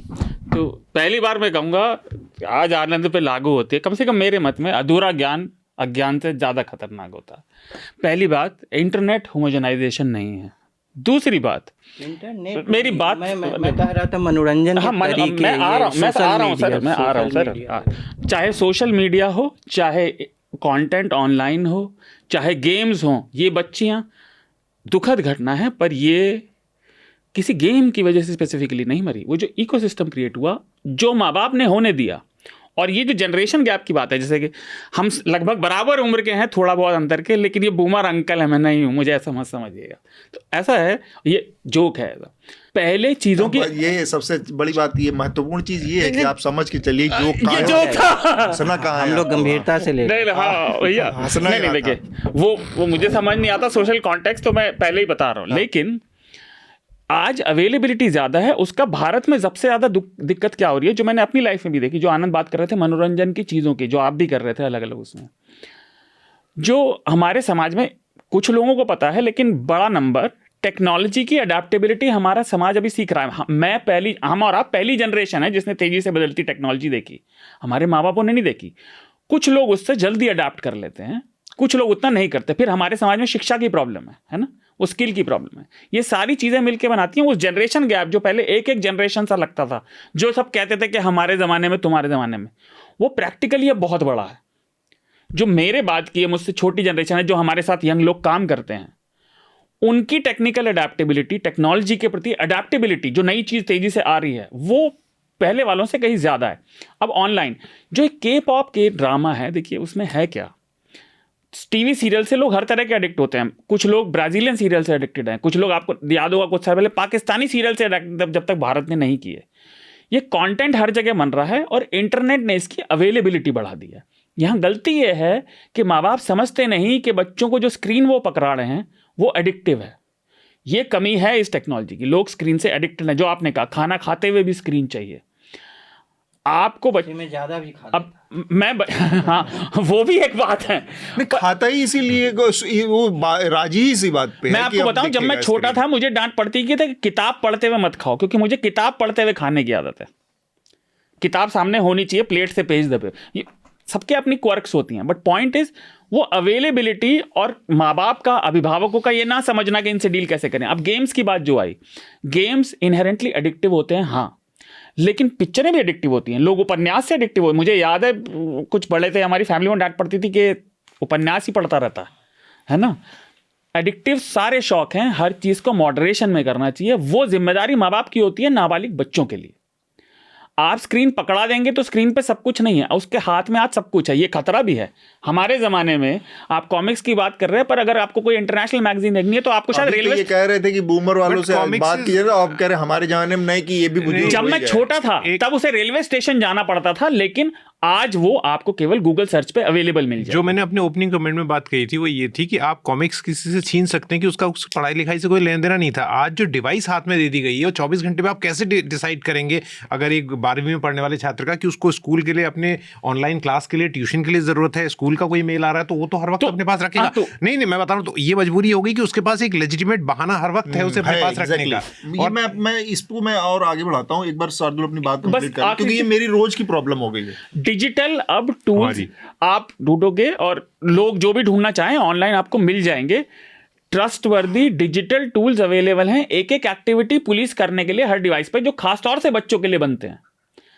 हर वो आपके इंस्ट्रक्शन के अलावा वेबसाइट भी नहीं छू सकते, और वो ऐसा नहीं आपको रोज करना पड़ेगा। वो आप इंस्ट्रक्शन डाल दोगे, वो उसके बाहर जाएंगे तो आपके सेलफोन पे अलर्ट आएगा। लेकिन वही हमारे समाज में उसकी समझ, अडेप्टेबिलिटी और जो एवरी टेक्नोलॉजी का सबसे बड़ा और प्रोग्रेस का सबसे बड़ा कारक या मार्कर होता है उसकी ईज ऑफ यूजेज के।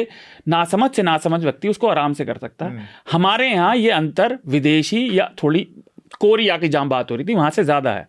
कोरिया में बहुत ज़्यादा मिसोजिनी है समाज में, इतने प्रोग्रेसिव में भी, लेकिन वहाँ सोशल सेफ्टी है एक्सप्लोरेशन की, क्योंकि वहाँ खतरा नहीं है लॉ एंड ऑर्डर का। जो फंडामेंटल समस्याएं हमारे यहाँ अभी तक ठीक नहीं हुई, ये सारी चीज़ें मिलकर गैप बना रही हैं जनरेशनल, और डिवाइस सबके हाथ में है। ठीक बात। नहीं, जो आप हृदय कह रहे थे ना उस बात में, मैं ये बहुत बच्चों के साथ बड़ी एक रीजनेबल सी वो हो गई है, माँ बाप के सामने बड़ी अजीब से एक डिलेमा की स्थिति हो गई है, क्योंकि उसको हर काम के लिए, स्कूल का काम जो कि प्राइमरी उसका जॉब माना जाता है कि बच्चा स्कूल पढ़ाई लिखाई स्टडी के लिए, हर चीज़ के लिए उसको डिवाइस की ज़रूरत है। मेरा होमवर्क वहाँ पे आया है, मेरे ट्यूशन का वहाँ पर आया है, मेरे इसका आज ग्रैप 4 लागू हो गया तो क्लास ऑनलाइन होनी है। तो ये सारी चीज़ें मिल के अब आपके सामने आपकी मजबूरी जैसी बन गई है। और मैं कहता हूँ कई बार ऐसी स्थिति होती है, मैं कहता हूँ कि तुम कॉपी किताब से नहीं पढ़ सकते हो। हर चीज़ के लिए तुमको मोबाइल ही चाहिए देखने के लिए, इसके लिए मोबाइल। हमारी इस बात पे बहस होती है, लेकिन ऐसा सिस्टम बन गया कि वो अभ्यास की बात है ना, वो कॉपी किताब से ज़्यादा ईजी लगता है उसको, वो स्क्रीन पे ही देख के करना चाहते हैं। तो एक और रिसर्च है, अभी इसी हफ्ते मैंने देखा, शायद मैं अभी लिंक ढूंढूंगा, अभी हम जितना खत्म करेंगे शायद रिकमेंड कर दूं, कि ये पहली जनरेशन अब प्रूव हुआ है 2-4 दिन पहले, इसी हफ्ते में मैंने देखा था कि finally there is a research कि ये जनरेशन जेन जी की short term working memory empirically calculate की कि लो है। उसका वजह है हर समय स्क्रीन। तो ये अभ्यास की बात है। कुछ लोग हैं जो इस चीज़ को अब रिकॉग्नाइज कर रहे हैं और वो डेलिबरेटली वीन ऑफ करते हैं अपने बच्चों को यंग एज में। बड़े होके आप कर जाओगे। मैं वीडियो गेम से बड़ा हुआ हूँ, लेकिन क्योंकि मुझे इनिशियली अवेलेबल नहीं था तो मैंने किताब सीखा, है ना। तो हम इस चर्चा को आज यहाँ पर रोकेंगे और ये जो घटना हुई है इस तरह की बहुत सारी मुझे लगता है कि ज़रूरत है इस समय, क्योंकि ये एक किस्म की जो टेक्नोलॉजी का जो शार्दुल आप जिक्र कर रहे थे कि टेक्नोलॉजी उपाय भी है, बहुत सारी चीज़ों का इलाज है, बहुत सारी समस्याओं का, है ना। दूसरी तरफ ये कि हमारे लिए एक महामारी का दरवाज़ा जैसे खुलता जा रहा है, क्योंकि वो जो जिस डेमोग्राफिक डिविडेंड की बात कर रहे हो वो एक बहुत बड़ी पॉपुलेशन है, और वो अगर इस तरह की चीज़ जिसकी इस तरह की स्टडीज़ हैं कि वो ब्रेन सेल को बहुत डेड करती, मतलब वो बहुत ही ब्लू स्क्रीन, हाँ स्क्रीन मॉडरेशन कर लगातार, तो ये चीज़ें आगे जाके महामारी की शक्ल अख्तियार कर सकती है, क्योंकि हर बच्चा उसी प्रोसेस में जा रहा है, हर आज बच्चे की स्क्रीन टाइम बढ़ती जा रही है। तो अगर वो उसके इस पूरे प्रोग्रामिंग को, ब्रेन इज सबसे इंपॉर्टेंट पार्ट है और वहाँ को डैमेज कर रहा है, और वो भी सबसे फॉर्मेटिव ईयर में ले देखिए, ये माना जाता है कि ब्रेन का ऑलरेडी डेवलप हो चुका हिस्सा में बहुत कम डेवलपमेंट के चांस रहते हैं, और उस प्रोसेस में अगर वो डैमेज हो रहा है तो ये एक बड़े अलार्म की ज़रूरत है जो ऑस्ट्रेलिया ने किया है कि कुछ साल तक।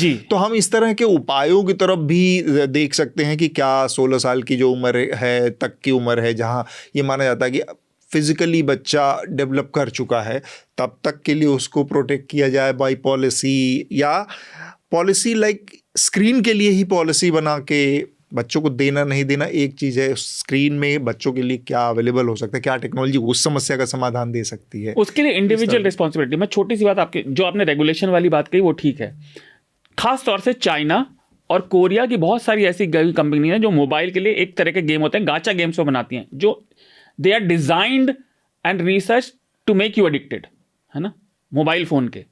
लेकिन बच्चों से जुड़ी दूसरी बात है जो आप कह रहे हैं मॉडरेशन, वो एक तो इंडिविजुअल फैमिली का एफर्ट है, दूसरा बच्चे जो आप कहते हो वो नहीं करते, जो आप करते हो वो देखते हैं। आप देख लो, हर कोई अपने मोबाइल से चिपका हुआ है। मैं इतने लोगों से मिलता हूँ, लोग पार्टियों में, रेस्टोरेंट्स में बात करते करते उन्हें रील देखने की लत लगी। हाँ, 4 लोग बैठे रहते हैं और एक को उसमें और एक कोई उसमें बैठे हुए दोस्त बैठे हुए और बच्चे वो देख रहे हैं, और बच्चों को आपने स्क्रीन पकड़ा दी है।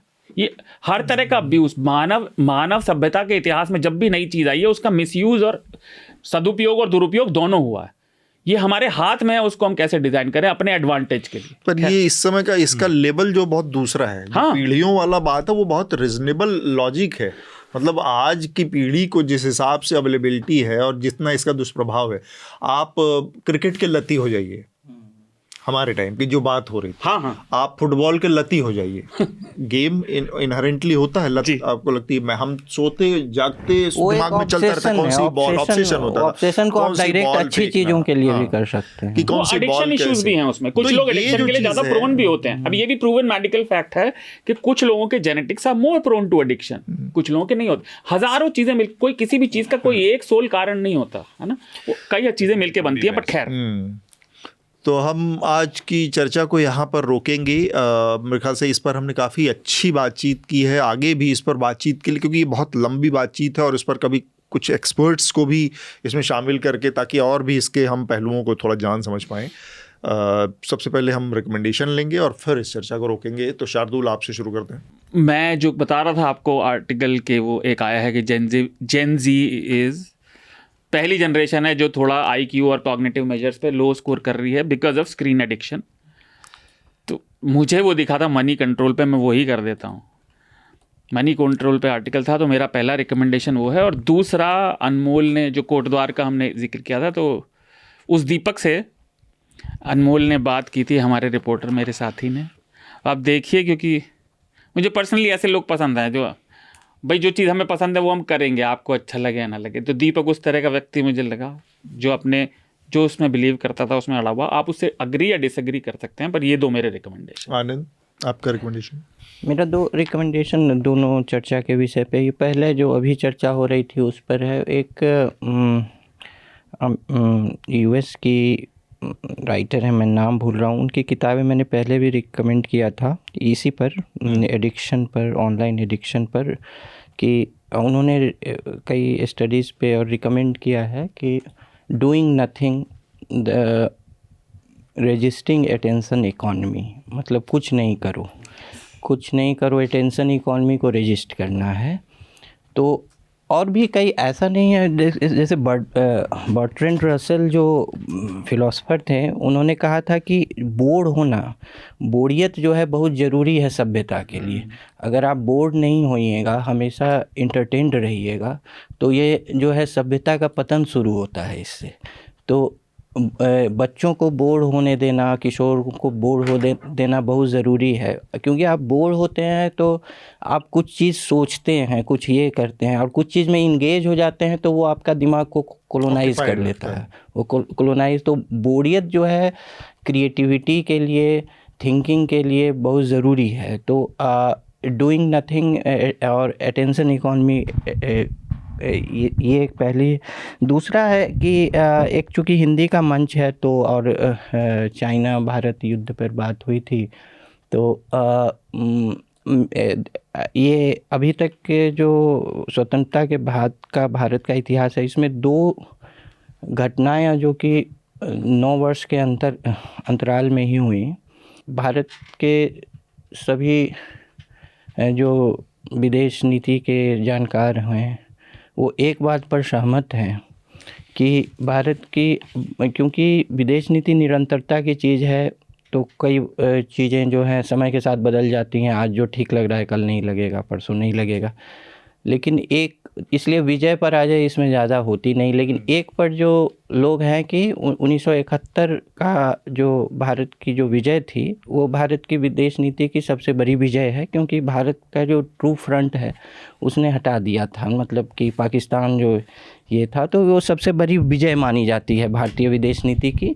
और 62 को सबसे बड़ी पराजय मानी जाती है, क्योंकि वो नेशनल साइकी पे बहुत ज़्यादा असर रहा उसका। तो दिनकर जो कि ऐसे तो नेहरू के मित्र थे, उन्होंने 63 में एक काव्य संग्रह लिखा था, परशुराम की प्रतीक्षा, और उसमें उन्होंने मतलब राजनीतिक नेतृत्व के विफलता पर काफ़ी लिखा था। कई लाइनें उसके कोट भी लोग करते हैं कि सावधान रहो उस मनुष्य से जो बाहर तो कुछ और दिखता है और कमरे के अंदर हुक्म गलत लिखता है, कुछ इस तरह के। तो उन्होंने जो राजनीतिक विफलता के तौर पे, और शिव शंकर मेनन जो कि NSA हैं, रहे हैं, पहले रहे थे UPA के समय में, वो भी उसको मतलब भारतीय विदेश नीति की, मतलब वो काल जो 1-2 साल है, वो चाइना, मतलब भारत उसको पढ़ नहीं पाया, उस स्क्रिप्ट के, चाइना को, उसको मानते हैं ऐसे, वो सिंपैथेटिक है नेहरू के प्रति शिव शंकर मेनन। लेकिन 1-2 वर्ष, तो एक तो दिनकर की उसका उस काव्य संग्रह की सभी कविताएं जो हैं वो चीन युद्ध पर नहीं हैं, 1-2 हैं। तो ये 2 आपके रिकमेंडेशन हो गए। और अब हृदय जी का नहीं, मैं कह रहा था कि आज हमने जो बात की, आखिर में जो बहुत गंभीर विषय पे चर्चा की, उसमें एक चीज़ ये भी हो रही है कि जो AI जो आपने कहा दिमाग की निष्क्रियता, वो इसलिए है कि आपको AI दे दिया, चैट GPT दे दिया, उसके बाद अब हालत क्या है? हालत क्या है कि लोग अब उसको भी नहीं यूज़ करना चाहते हैं। एक चुटकुला है कि एक बाप ने अपने बेटे को रिमोट दिया और कहा कि बेटा इस बटन को दबाओगे तो ये आ जाएगा, खाना आ जाएगा, इस बटन को दबाओगे तो पंखा चल जाएगा, इस बटन को दबाओगे लाइट जल जाएगी। तो कुछ देर बाद बेटा बोला कि पिताजी ये बताइए ये बटन दबाएगा कौन? तो अब क्या करते हैं, अब लोग AI को से ये पूछ रहे हैं कि आपको प्रॉम्प्ट क्या दिया जाए। हाँ, ये अब हो गया कि AI is giving very good prompts to prompt AI, right? तो ये तो बोर होने के लिए सबसे अच्छी चीज है। हाँ, पहले आलसियों पर जो जोक बनता था ना कि आलसियों की प्रतियोगिता हुई तो सब प्रथम पुरस्कार उसको दिया गया जो लेने ही नहीं गए। नहीं, हाँ, तो उसी में ये बात मैं कहना चाह रहा हूँ, ये मेरी रिकमेंडेशन इससे फ्लो करता है कि जैसे ये हम बात कर रहे हैं, इसमें एक अच्छी बात यह है कि जो ऑब्जर्वेशन है और जो घूमना है, जो टहलना है, बाहर निकलना है, जिसकी बात अभी आनंद कर रहे थे और लगातार उन्होंने बताया, 2-3 बार कही ये बात, वो बहुत महत्वपूर्ण है। और पिछले दिनों मसूरी में जो ह्यूज गैंजर और उनकी पत्नी कोलिन गैंजर, कुछ वक्त पहले उनका निधन हो गया था। तो ये बहुत बड़े एक्सप्लोरर रहे हिंदुस्तान की हिस्ट्री में। इतने बड़े एक्सप्लोरर राइटर, इन्होंने मतलब पूरे इंडिया को घूमा और 30 से ज़्यादा इन्होंने किताबें लिखी और हज़ारों, कोई 2500-3 हज़ार से ज़्यादा इनके आर्टिकल्स हैं।